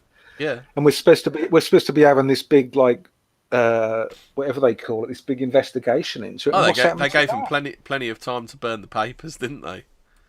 But it's just that's what changing heads every 2 minutes was all about, wasn't it? It was give him a chance to burn all the receipts, isn't it? I mean, I don't see anyone being accused anymore. Ever since Cliff Richard and like what you just said, that twat sort of like just like making stuff up, and now like everyone's got off, and they scot free, and it's just no more pressure. Yeah, and they've got time to sort of cover stuff up and make cover stories. So it's just how the British state operates, isn't it? Buying time. That's what that was all about. That's why they changed. That's why they changed heads every 2 minutes, didn't they? Stalling at the start. There you go. It's the metaphorically twisted its ankle, and then it's kind of limping on for the rest of the race. Then, isn't it? But like back in the 80s, things were like it's hard to imagine now. But back in the 80s, people did actually say what they were doing, sort of thing. That wasn't all not the government, but like the sort of underground people. That wasn't all hiding away under fake names on the internet. That people did actually say that. Well, there was the Illuminates of Thanateros, the Chaos Magic group, and there was a more loose-knit, like, occult sort of network that revolved around Joel Barocco's Chaos group or Chaos magazine, and they sort of literally stated that we are doing magic to create the new Aeon, which will be a whole new sort of way of life without oppression, without state oppression. They literally said that we're starting a revolution by magic, and anyone who wants to join us can join us, and we're going to use demonology to do it. But like I said, there was something in the air anyway, like you say, with the satanic ritual abuse and all that. The Christians, I think, were picking up. Yeah, I remember that, and the bogus social workers were like an 80s phenomenon, weren't they? There was something in the air. People were deeply suspicious of their superiors for once in their life. They were starting to wake up and smell the coffee, weren't they? Yeah. Because there was a mysterious magical adept in Britain at the time who, I'm pretty sure I know who it is, but I can't say for sure. But he developed a system of like ritual and chaos magic that allegedly like caught the Yorkshire Ripper, like brought him to justice. And because like when you look, because I've really studied this because I was fascinated with this Yorkshire Ripper case, because again the numbers come up, and he was convicted for killing 13 women, weren't he? And he got I think we should do that in its own episode, because like true crime goes down quite well, so we could do like a true crime / and then do the occult side of it, because it's weird how many times the coppers pulled him in, isn't it? And he was eventually caught almost by chance, which is how magical rituals manifest. Like I say, we'll go over this properly, but he basically went for a pee in the bush and dropped his hammer while he was pretending to go for a pee, didn't he? But he was caught by a totally different thing. The two coppers stopped him because he had false number plates, didn't he? So it was nothing to do with the Yorkshire Ripper. Well, that's the other thing. We were talking about serial killers before, and most of them seem to get caught by accident, don't they? Yeah. Or are they being caught because people are doing magic for them to get caught? Because chance happenings is how magical rituals manifest in the real world. I think it was a bit different with Dennis Nielsen. He was filling the drains up with a dead body, weren't he? And that's a whole nother case of weirdness, isn't it? Yeah. Civil servant, ex-copper, no less, isn't he? I mean, this mighty adept, I don't know should I mention the name? I don't know, but he he caused a British insurance company to like lose millions. And oh, what the Barings Bank one? Nick Leeson, that one. I, I can that's not. Well, it's public knowledge. I mean, this is public knowledge. So I suppose I can mention a name. That was the Prudential Insurance Company. According to these people, like this adept caused the Prudential Insurance Company to lose millions. You know, by doing his like weird magic. And, well, it makes sense. I mean, these people try insider knowledge and everything else. Why not use occult knowledge to tip the wheels in your favour as well, eh? Because there's a really interesting article about all this in some sort of chaos magic magazine. I can't remember the actual name of it. If someone wants to email me, I'll give them the actual name or whatever. But there was a guy called Corazon 333 who I suspect might be this mysterious British adept. But he wrote this article called Magical Conflict, the Corporate Adversary, in which he actually describes, like, quite openly how he does like this magic against like these horrible corporations. And he says in this article that some large banks employ magical defences that are Masonic in character. And he says like a leading provider of electronic information like appears to use voodoo style defences. And so this guy seems to know what he was on about, and because he gives things that I wouldn't, you know. He mentioned things that like the dilettante or the dabbler wouldn't sort of know unless they've actually been doing it, sort of thing, if you know what I mean. Because he says that. So why would they use voodoo defences then? Well, I'm curious whether he means Microsoft or not. Like who would be a leading provider of electronic information in the 1980s? That must be Microsoft, mustn't it? Could be IBM. IBM were big in the 80s, weren't they? IBM have always been, and they're very electronical, aren't they? So it could be IBM. Maybe Apple, but Apple were a smaller fry back then, weren't they? Like he says, like to avoid any karmic backlash, you should magically attack like the corporate structure and its internal systems rather than its employees. And I'd have never have thought of that, like unless I'd actually been doing it, because that makes sense, doesn't it? You don't want to start cursing just some hapless employee at some of these companies. You want to attack the actual internal systems, like the internal computer systems or whatever.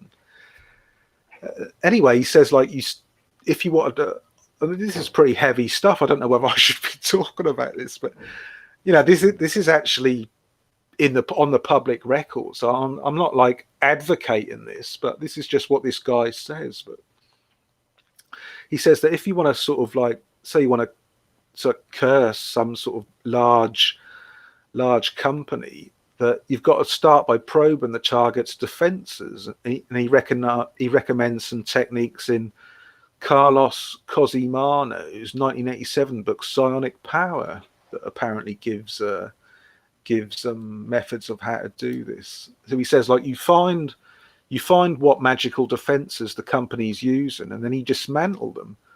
And he says he used to use KO bolts, which like include a few lines of cyber code, which you create in a magical ritual and then hurl at the company, or maybe hurl it at the company's logo to promote Murphy's Law.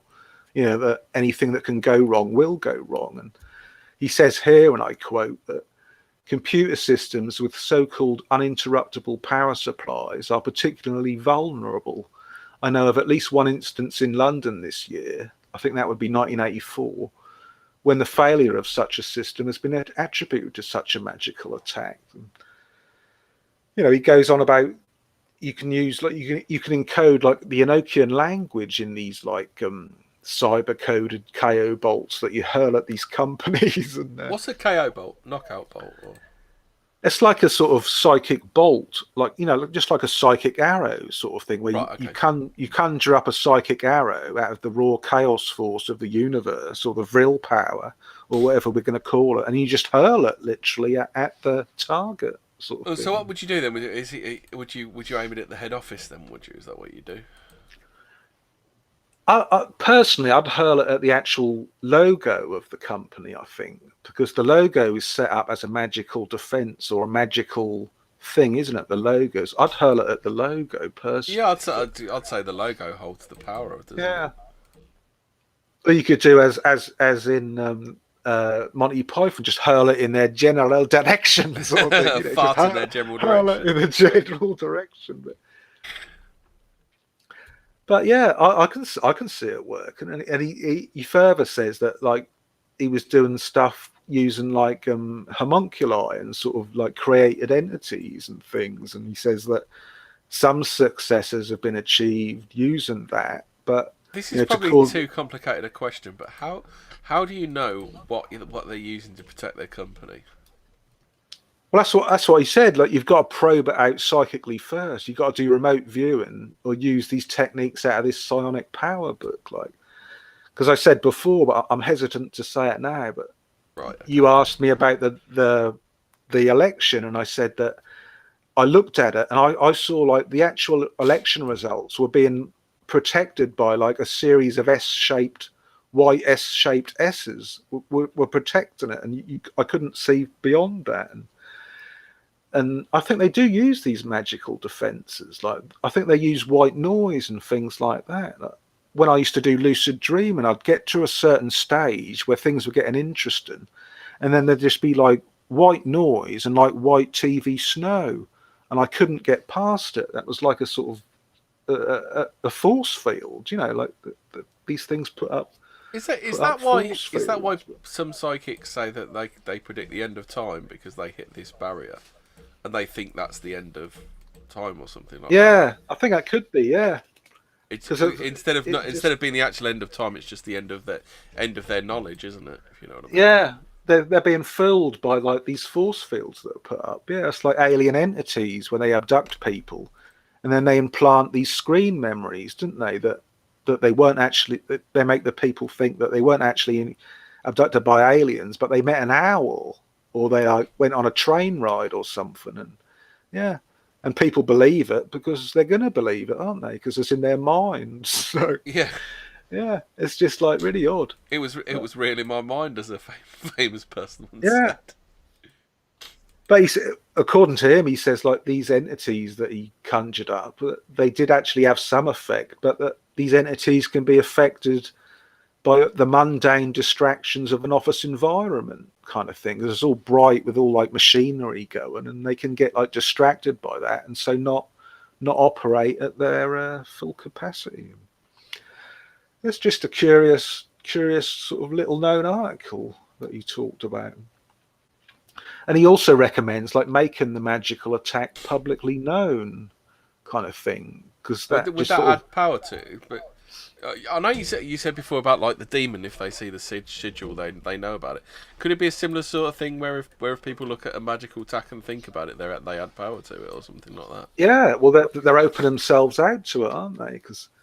But he says like you should make it known, because like if it's known, almost like a tulpa, isn't it? Where you're adding power to it by thinking about it. But even like saying that you're doing a magical attack, like that's part of the magical attack in itself, because like if it gets round, like an unfavorable market rumor, that can reduce the share price and even destroy a company. Like if there's some like weird rumor going around that so-and-so company's under magical attack, I mean, that can like stop people investing in it. Well, again, like I say, it doesn't matter if you believe it, they believe it, and that's what matters, isn't it? Yeah, it is, isn't it? Yeah. But like if they're all part of this cult and they're into all this occult stuff as well, they're going to think, well, I'm not invested in so-and-so because there's a magical attack going on with them. Yeah. So I'll invest in bloody baked beans or something, you know, that's all safe. Yeah. And he talks about like these, or he was involved in an outdoor public work in a London park where he did one of these cyber messages, and he broadcast it. They were playing like through a 4,000 watt PA. They were playing the Edgar Broughton band song "Out Demons Out," performed at the Pyramid at the Glastonbury Rock Festival in 1982. So like that was blasting out of the PA. That's a weird name for a thing, isn't it? The pyramid stage. I mean, knowing what we know about Illuminati and stuff like that now. Well, it's got magical significance, isn't it? Yeah. Because out demons out. That's what they were chanting at the levitation of the pentagram I mentioned previously. So it's all got like a pentagon. Yeah, don't say the pentagram. Yeah, that's the same thing. But, all these things. But it all sort of like they've all got a magical significance, isn't they? Yeah. Apparently he says he did that, or they did that, and the target company that he doesn't name responded by implementing a new release of system software bug-ridden that made them a laughingstock. That's like a magical thing, isn't it? Calling the Pentagon.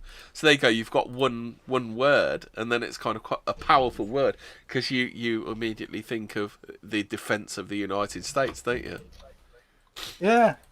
It's just like... because they know this stuff. I mean, I know, like, I don't know if there's any casual listeners listening to us now, but I mean, these people in power, they know all this stuff and they're doing all this stuff. So, it's not like a bunch of crazies like attacking their surrogate mummy and daddy in power. It's like equals, really. It's like a battle. I'll do my own bit of neuro-linguistic programming. It doesn't matter if you believe it; they believe it. It gives them power. Whether you believe in it or not, they believe it, and it gives them power. But the thing is, they believe in it, but this other group, these like chaos magicians, they believe it as well. So it's like people, like skeptics in the middle. That doesn't really matter if like both sides believe it. It is real. I would say in some ways, the less people that believe it, the better it is for them, isn't it? Yeah, well, it gives because no one's going to try. If they go, haha, yeah, they really believe in that stuff. Yeah, and they're just going to carry on getting away with it, aren't they? Yeah, that's the thing, isn't it? Because no one really believes there's a pedo cult, black magic pedo cult that rules the world. I don't think, even with all this Epstein stuff, the average Joe in the street just doesn't give a shit, does he? He doesn't believe that there is an actual cult, probably in contact with aliens or non-human entities. They probably believe Epstein killed himself, don't they? Yeah, or they just think, well, that's just what these rich people do, or they say it just as paedophilia, but I don't think it is just paedophilia. There's much more to it than that. Well, you think it's exophilia as well, don't you? Well, it's not, like I say, it's not just me. I mean, these cults do say that they have sex with aliens, at the higher levels. So it's like... Is that the right term for it, or xenophilia? Xenophilia, I think would probably be the proper term for it, wouldn't it? I'm not sure. Yeah, extra species sex, I suppose you'd call it. Because I know they call the realm, they call it exopolitics, don't they? That's where I got that's where I got exo from. But I think it would probably be like xenophilia, wouldn't it? Well, it's pretty weird, whatever it is. Yeah. I mean, we don't have proper words for it. That's how weird it is. Yeah. But like, I don't know. There's just like there's sort of like archetypal stuff going on, like with Princess Diana. I mean, she was the fairy queen, wasn't she? She was the lovely, the Queen of Hearts. Queen. Again, they give these people monikers, don't they? It makes you wonder whether it's for when they can be cut down, whether that's why they give them the name. It's like a sort of Arthurian romance story, isn't it? Like she's slain. Think about it, if they call her the Queen of Hearts and then kill her, it's like that's almost like England's empathy has gone, isn't it? Because we've lost our Queen of Hearts. We've murdered our Queen of Hearts. Well, she was killed by like the evil Black Knight, wasn't she? The evil Black Knight of the British monarchy, like just like plucked from her the joy of life with her lovely Islamic boyfriend. It's not funny, but she was, wasn't she? It was like she was all there. She's all lovely. Don't forget the evil white Uno. I wonder what the Uno represents. That's Matrix stuff, isn't it? Uno's one, isn't it? Land for one. It's like Matrix stuff, I reckon. Something like that. So do you think it's the name or the or so you think the name of the car is significant then? Well, it sounds like the single eye, doesn't it? Uno one. she was killed by the single eye, And who also rules the black the magic fiat, cult. the fiat currency that they use. Isn't fiat Latin for light? Lucifer. We're back to Lucifer. Yeah, fiat's Latin for light, isn't it? I think. No, it's lucis, isn't it? Latin for light. I think fiat's Latin for something interesting.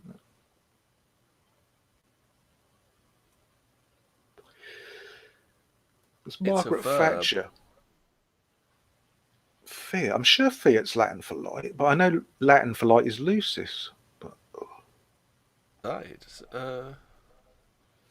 flat, I think. No, it's show. No, that's not it. Fiat in English. I can't find out. Well, fiat's probably Italian, actually, isn't it? I think. Yeah. Fiat.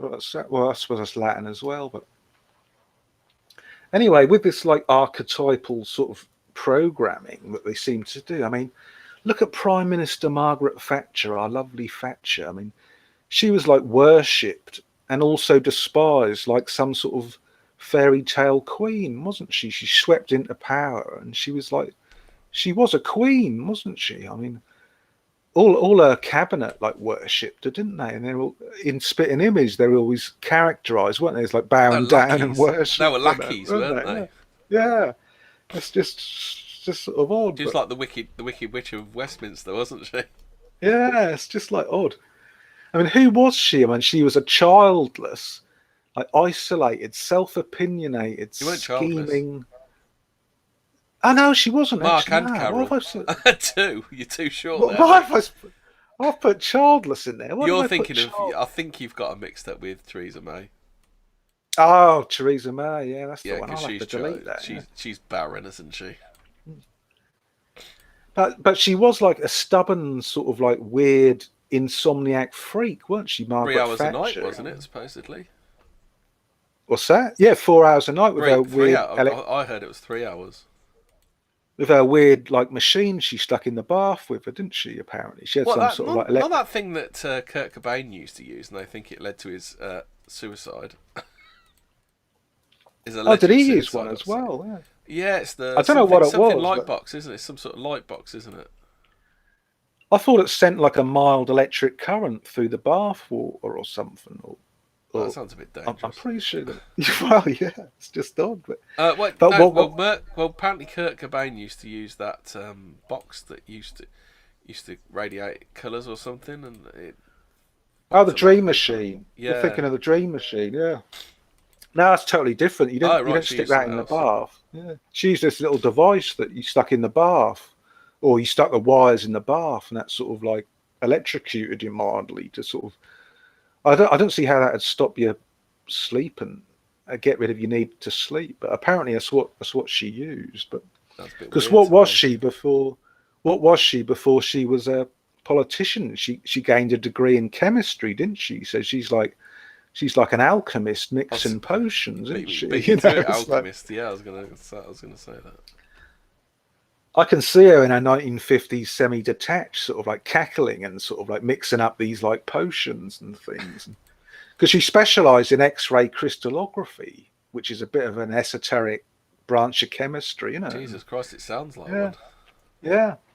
Well, I think she was a hereditary witch. I think she was just by the nature of her persona and what she was sort of like to that amount of power without something extra. Because I mean, she was she did come from humble beginnings, didn't she? Yeah. Grocers, was it a grocer? Grocer's daughter, yeah. Grocer's daughter, yeah. That's like a lot of these people. They seem to come from like Epstein came from nowhere to Mr. billionaire, didn't he? Mr. Clinton himself. He was dirt poor, weren't he? Come from an orphanage or something. I think he did, yeah. Or he was certainly. Theresa May supposed to come from humble beginnings as well, isn't she? She's a vicar's daughter, isn't she? Yeah. She was probably right slagging her teens, wasn't she? You know what the vicar's daughter was like, don't you? She used to run through the fields, didn't she? What was that she said? I think the fields used to run through her, didn't they? Yeah, it's just like. But like back in the 80s, like Thatcher in one of her speeches, she didn't actually say it, but she wrote it down just to say that she said like the British people were being threatened by an insurrection, which like normal like historians, they say that was to do with the miners' strike, but I don't know whether that was a coded reference to these occultists who were warring against her and her gang, because well, look, her name had become like a meme, hadn't it? Because all Ben Elton had to do was talk about Thatcher, and you knew exactly who he was talking about, didn't you? Yeah. You know, she was like a one. She'd become just like a byword, a single word, hadn't she? Like a sort of dynamo or something. You say the word and that instantly fires up everyone. There's loads of energy in the room, isn't it? Like it's all quiet, and then he says like Thatcher, she's horrible, isn't she? And suddenly it's like all the energy comes up, and she's horrible. It's like, Thatcher. It's just odd. Yeah, like you say, yeah. I mean, this is total speculation. I don't know, but could this underground occult group, could they have caused that IRA bombing, like in Brighton, like because what allowed it to slip through? Well, they said that like they must have had inside, or luck was on their side, or luck was on the IRA side when they did that, because they got through the security and everything, didn't they? And but then if you look at it, I mean, her magical defences must have been better because she survived it, didn't she? Yeah, without so much as a real big time scratch or anything like that, did she? No, none of them died, did they? I don't think. I think there was. Let's have a look. Carry on talking. I'll have a look. I'll find some. I don't think anyone died, but they did say that like that seemed very suspicious that they managed to plant such a large bomb. I remember seeing it. It was like half the hotel was missing, wasn't it? They demolished half the fucking hotel, didn't it? I mean, like, I'm surprised no one was killed. They must have had like magical defences. The bombing killed 5 people, none of whom were cabinet ministers. So the cabinet was well protected, wasn't it? Protected, weren't they? But like, what date did it happen? The people that died were Sir Anthony Berry, who was the deputy chief whip, along with Eric Taylor, who was the Northwest Area chairman, Lady Shattuck, Jean, wife of Sir Gordon Shattuck, Western Area chairman, Lady McLean, who was the wife of Donald McLean, the Scottish Conservatives president, Roberta Wakeham, wife of Parliamentary Treasury Secretary John Wakeham. Yeah, so I'm just writing stuff down. No, this is like Mr. Professional here. No one died. Yeah, magical defences. Yeah, I didn't actually think of that. Yeah, that's a good point. Magical defences. None of them died, did they? But like, what was the date of that IRA bombing? That was the 12th of October, 1984, which is the birthday of Aleister Crowley. On the 12th of October, that was when the bomb happened. So, was that like was this group sending a message to the Conservatives? Oh, here you go. Like, the nearly the witching hour, 2:54 a.m. It went off. Oh, that's interesting. Yeah, I'll write that on this as well. On this, so that's nearly into the devil's time, isn't it? The devil's hour, yeah, 3 a.m. Well, you've got 5 deaths and 31 injured. That adds up to 36.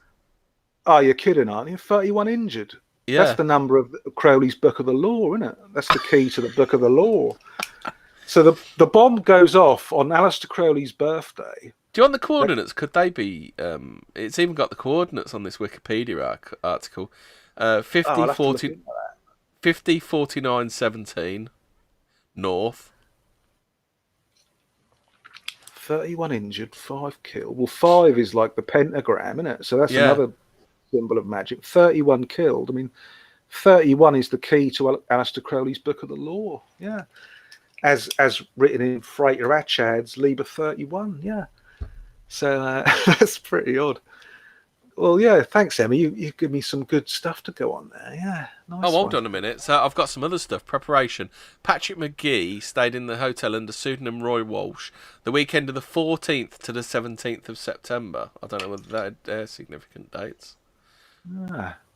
Patrick McGee, what, the actor? The horror film actor? No, the new Avengers guy. That's McNee. All right. No, Patrick McGee would be the Irish terrorist. Oh, really? Yeah. Ah. He was in room 629. I don't know whether that's significant at all. 9, 10, 11.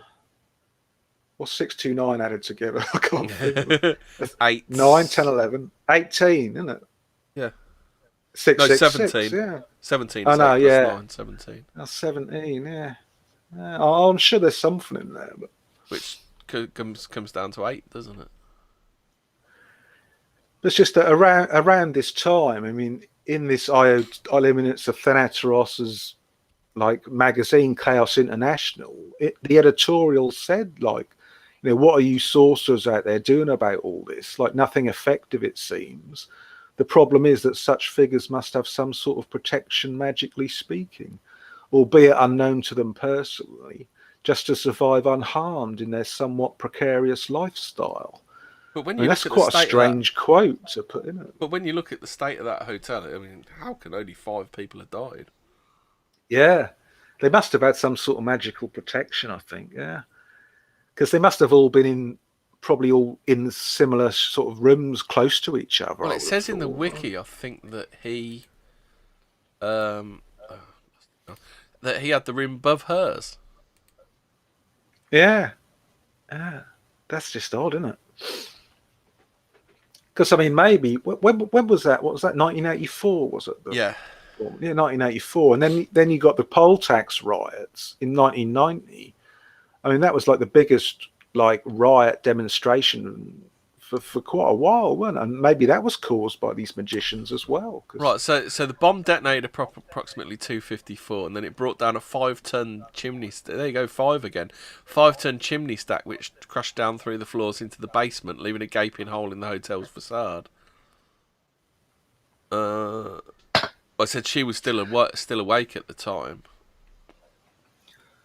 So if that was caused by these magicians, like maybe they thought, oh no, we've failed. Oh, sorry, hold on. He was 5 floors above Thatcher's suite for the conference. There's that number again. Yeah, it's just odd, isn't it? When these numbers come up, it's just got to be something to it, because numbers, like, you can't do anything without numbers in this world. You can't build a house or do anything without numbers. And numbers, I don't think we invented numbers. I think we discovered them. I think they were already existing as some sort of like sentient entities. And I know that sounds woo-woo, but I think they did. We didn't invent numbers. We just like discovered them and started to use them. But most of us we use them in a very material way. Oh, hold on a sec. Don Docken in the chat says Lux is light. It says fiat mihi, which is Latin, not well pronounced, said let it be done. That's where fiat comes from. Ah, right, yeah. Oh, that's interesting, yeah. Yeah. Well, it all ties in, yeah. So, like, let's go off on speculation territory. Like, say this magical group did cause that Brighton bombing. That didn't work, so I think maybe they regrouped and did spells to get this poll tax riot on the go. Because, I mean, that really did. When was that? That was on the last day of March, wasn't it? The last day of March in 1990, and I'm sure that's got some sort of magical significance. Let's have a look. What would the last day of March be? 30 days of September. That'd be the 31st of March, wouldn't it? Again, the 31, isn't it? The Crowley thing again. But God, I'm writing things down here. 31st of March. 31st of March, poll tax. 30 days out of September, right? Saturday, which is Saturn's Day, isn't it? Which is yeah. But you got is Saturday Saturn, or is it? Didn't you say it was it could be brought round to Satan as well? Well, Saturn seems to be, or some people seem to equate Saturn with Satan just because it sounds similar.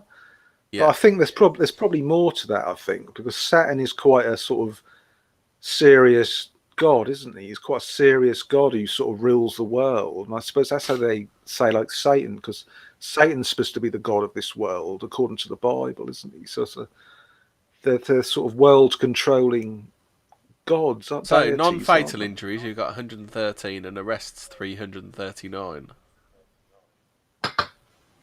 Yeah, 139. Isn't that 13 times 13? Well, no, it's 113 and then 339. Oh yeah, yeah.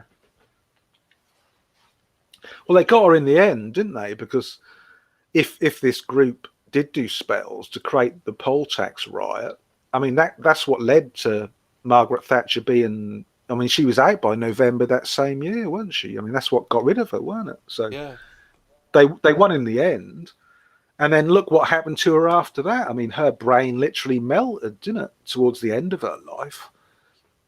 Thatcher, wasn't it? As if it was like a type of sort of delayed spontaneous combustion or something. I mean, I don't know. I'm just putting it out there because that was quite an odd way for her to go, wasn't it? She just went completely loopy, didn't she, towards the end? Yeah. So maybe that worked. And I mean, normal people were burning effigies of her on the day of her funeral.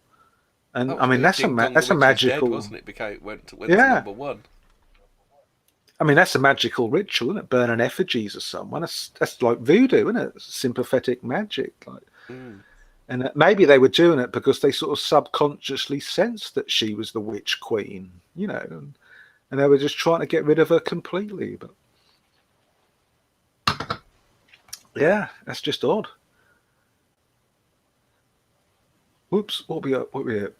Yeah, but just like, you know, like I was saying, it's not just me making this stuff up. Like this, the Illuminates of Thanateros and this other chaos group, they were literally saying that we should do this sort of thing, you know, using demonology. And it's just sort of, that wasn't like we should all get together and conjure up demons. That was more like we should all like, it's not like we should all get into magic per se, but we should all like get into like the magical lifestyle, if that makes sense. Like we shouldn't have to like learn or teach magical techniques, but to live a more magical lifestyle that's concerned with like the penetration of mysteries rather than the sort of given, you know, consuming answers, which is what the sort of state wants to do. And it wants to give us answers to mysteries and shut us up, whereas the magical life there's your answer, shut the fuck up. And it's basically it, isn't it? And it's like but whereas the magical life is to sort of go into these mysteries and penetrate them. Yeah, because it's very serious stuff. Like when the ideas of magic sort of like enter everyday life, I mean, that's a really powerful thing. That's when things like the Paris 1968 riots or punk rock in London 1976, that's when that sort of stuff happens. And yeah, it's just odd. Well, the thing is like, once you start getting into this stuff, you find more and more synchronicities, don't you? Which then can't be synchronicities because there's far too many of them, isn't there? Yeah, I think there was. Well, these people themselves said that was what they were doing, and I think maybe they did do it according to all these events that happened.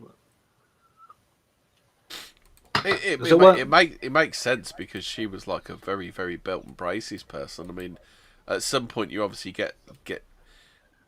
you meet the official Westminster magician, don't you? I should think, don't you? I think that's one of the people you meet as Prime Minister, isn't it? I should imagine.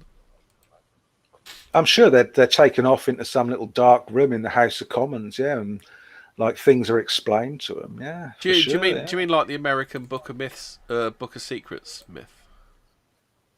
What Something like that.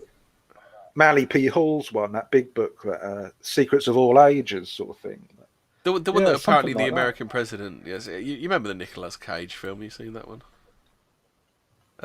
Yeah, I think that's that Manly P. Hall book, isn't it? The Secret Teachings of All Ages. Oh, is that what they're talking about? Yeah, but basically, there's one book that has all of the great American secrets, and then the president is shown them. Because it's funny how like not long after they become president or prime minister, that their outlook suddenly changes.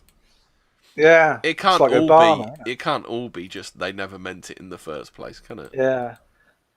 Obama's a classic example of that, isn't it? He comes in as Mr. Nice Guy. We're all going to have lovely change and that, but he caused more deaths than George Bush, didn't he? With his like wars that he signed off on. Yeah, He caged more Mexicans than Donald Trump, didn't he, as well? Yeah.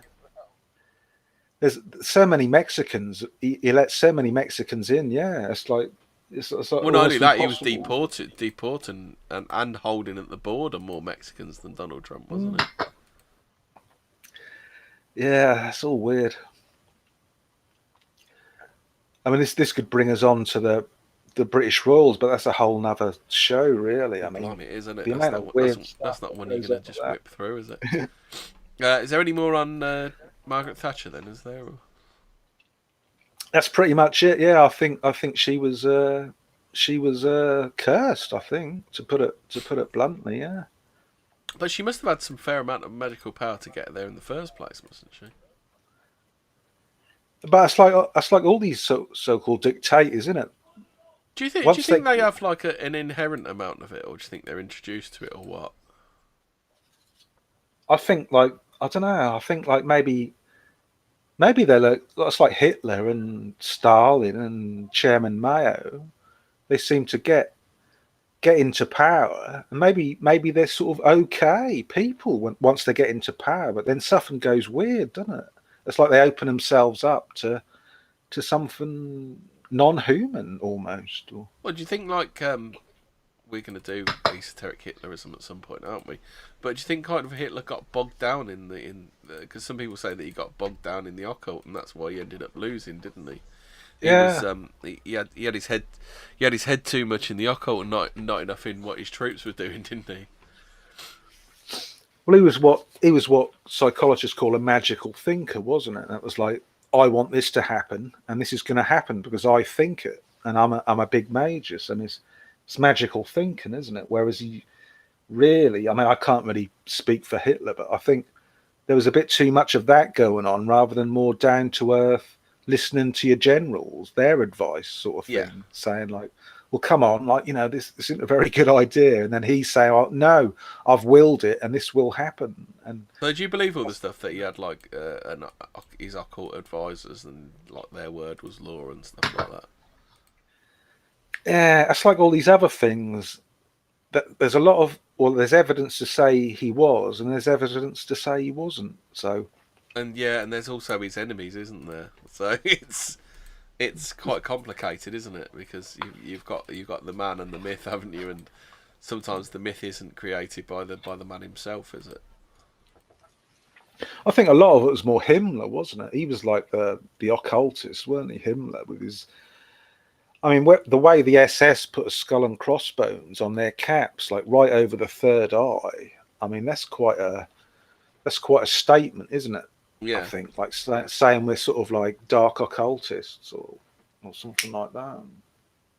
So, are we going to put a pin in it there then? Yeah, I'm pretty talked out. Yeah. Yeah. We got through quite a bit. Yeah. Yeah, I shall have to do some editing with this one with those fucking sound bits in the middle. Yeah. Right. Well, there's some sort of revelation there. Yeah. Just woke someone up. Opinionated ranter just said, "Hitler, you say?" Yeah. Yeah. Sorry, mate. So right. That's me done. I'm going to. That's me talked out. Put a pin in it right there, and we shall see you. Not sure whether we're doing Thursday or Friday next week, but we shall be back. Good night, all. Yep. See you, chat.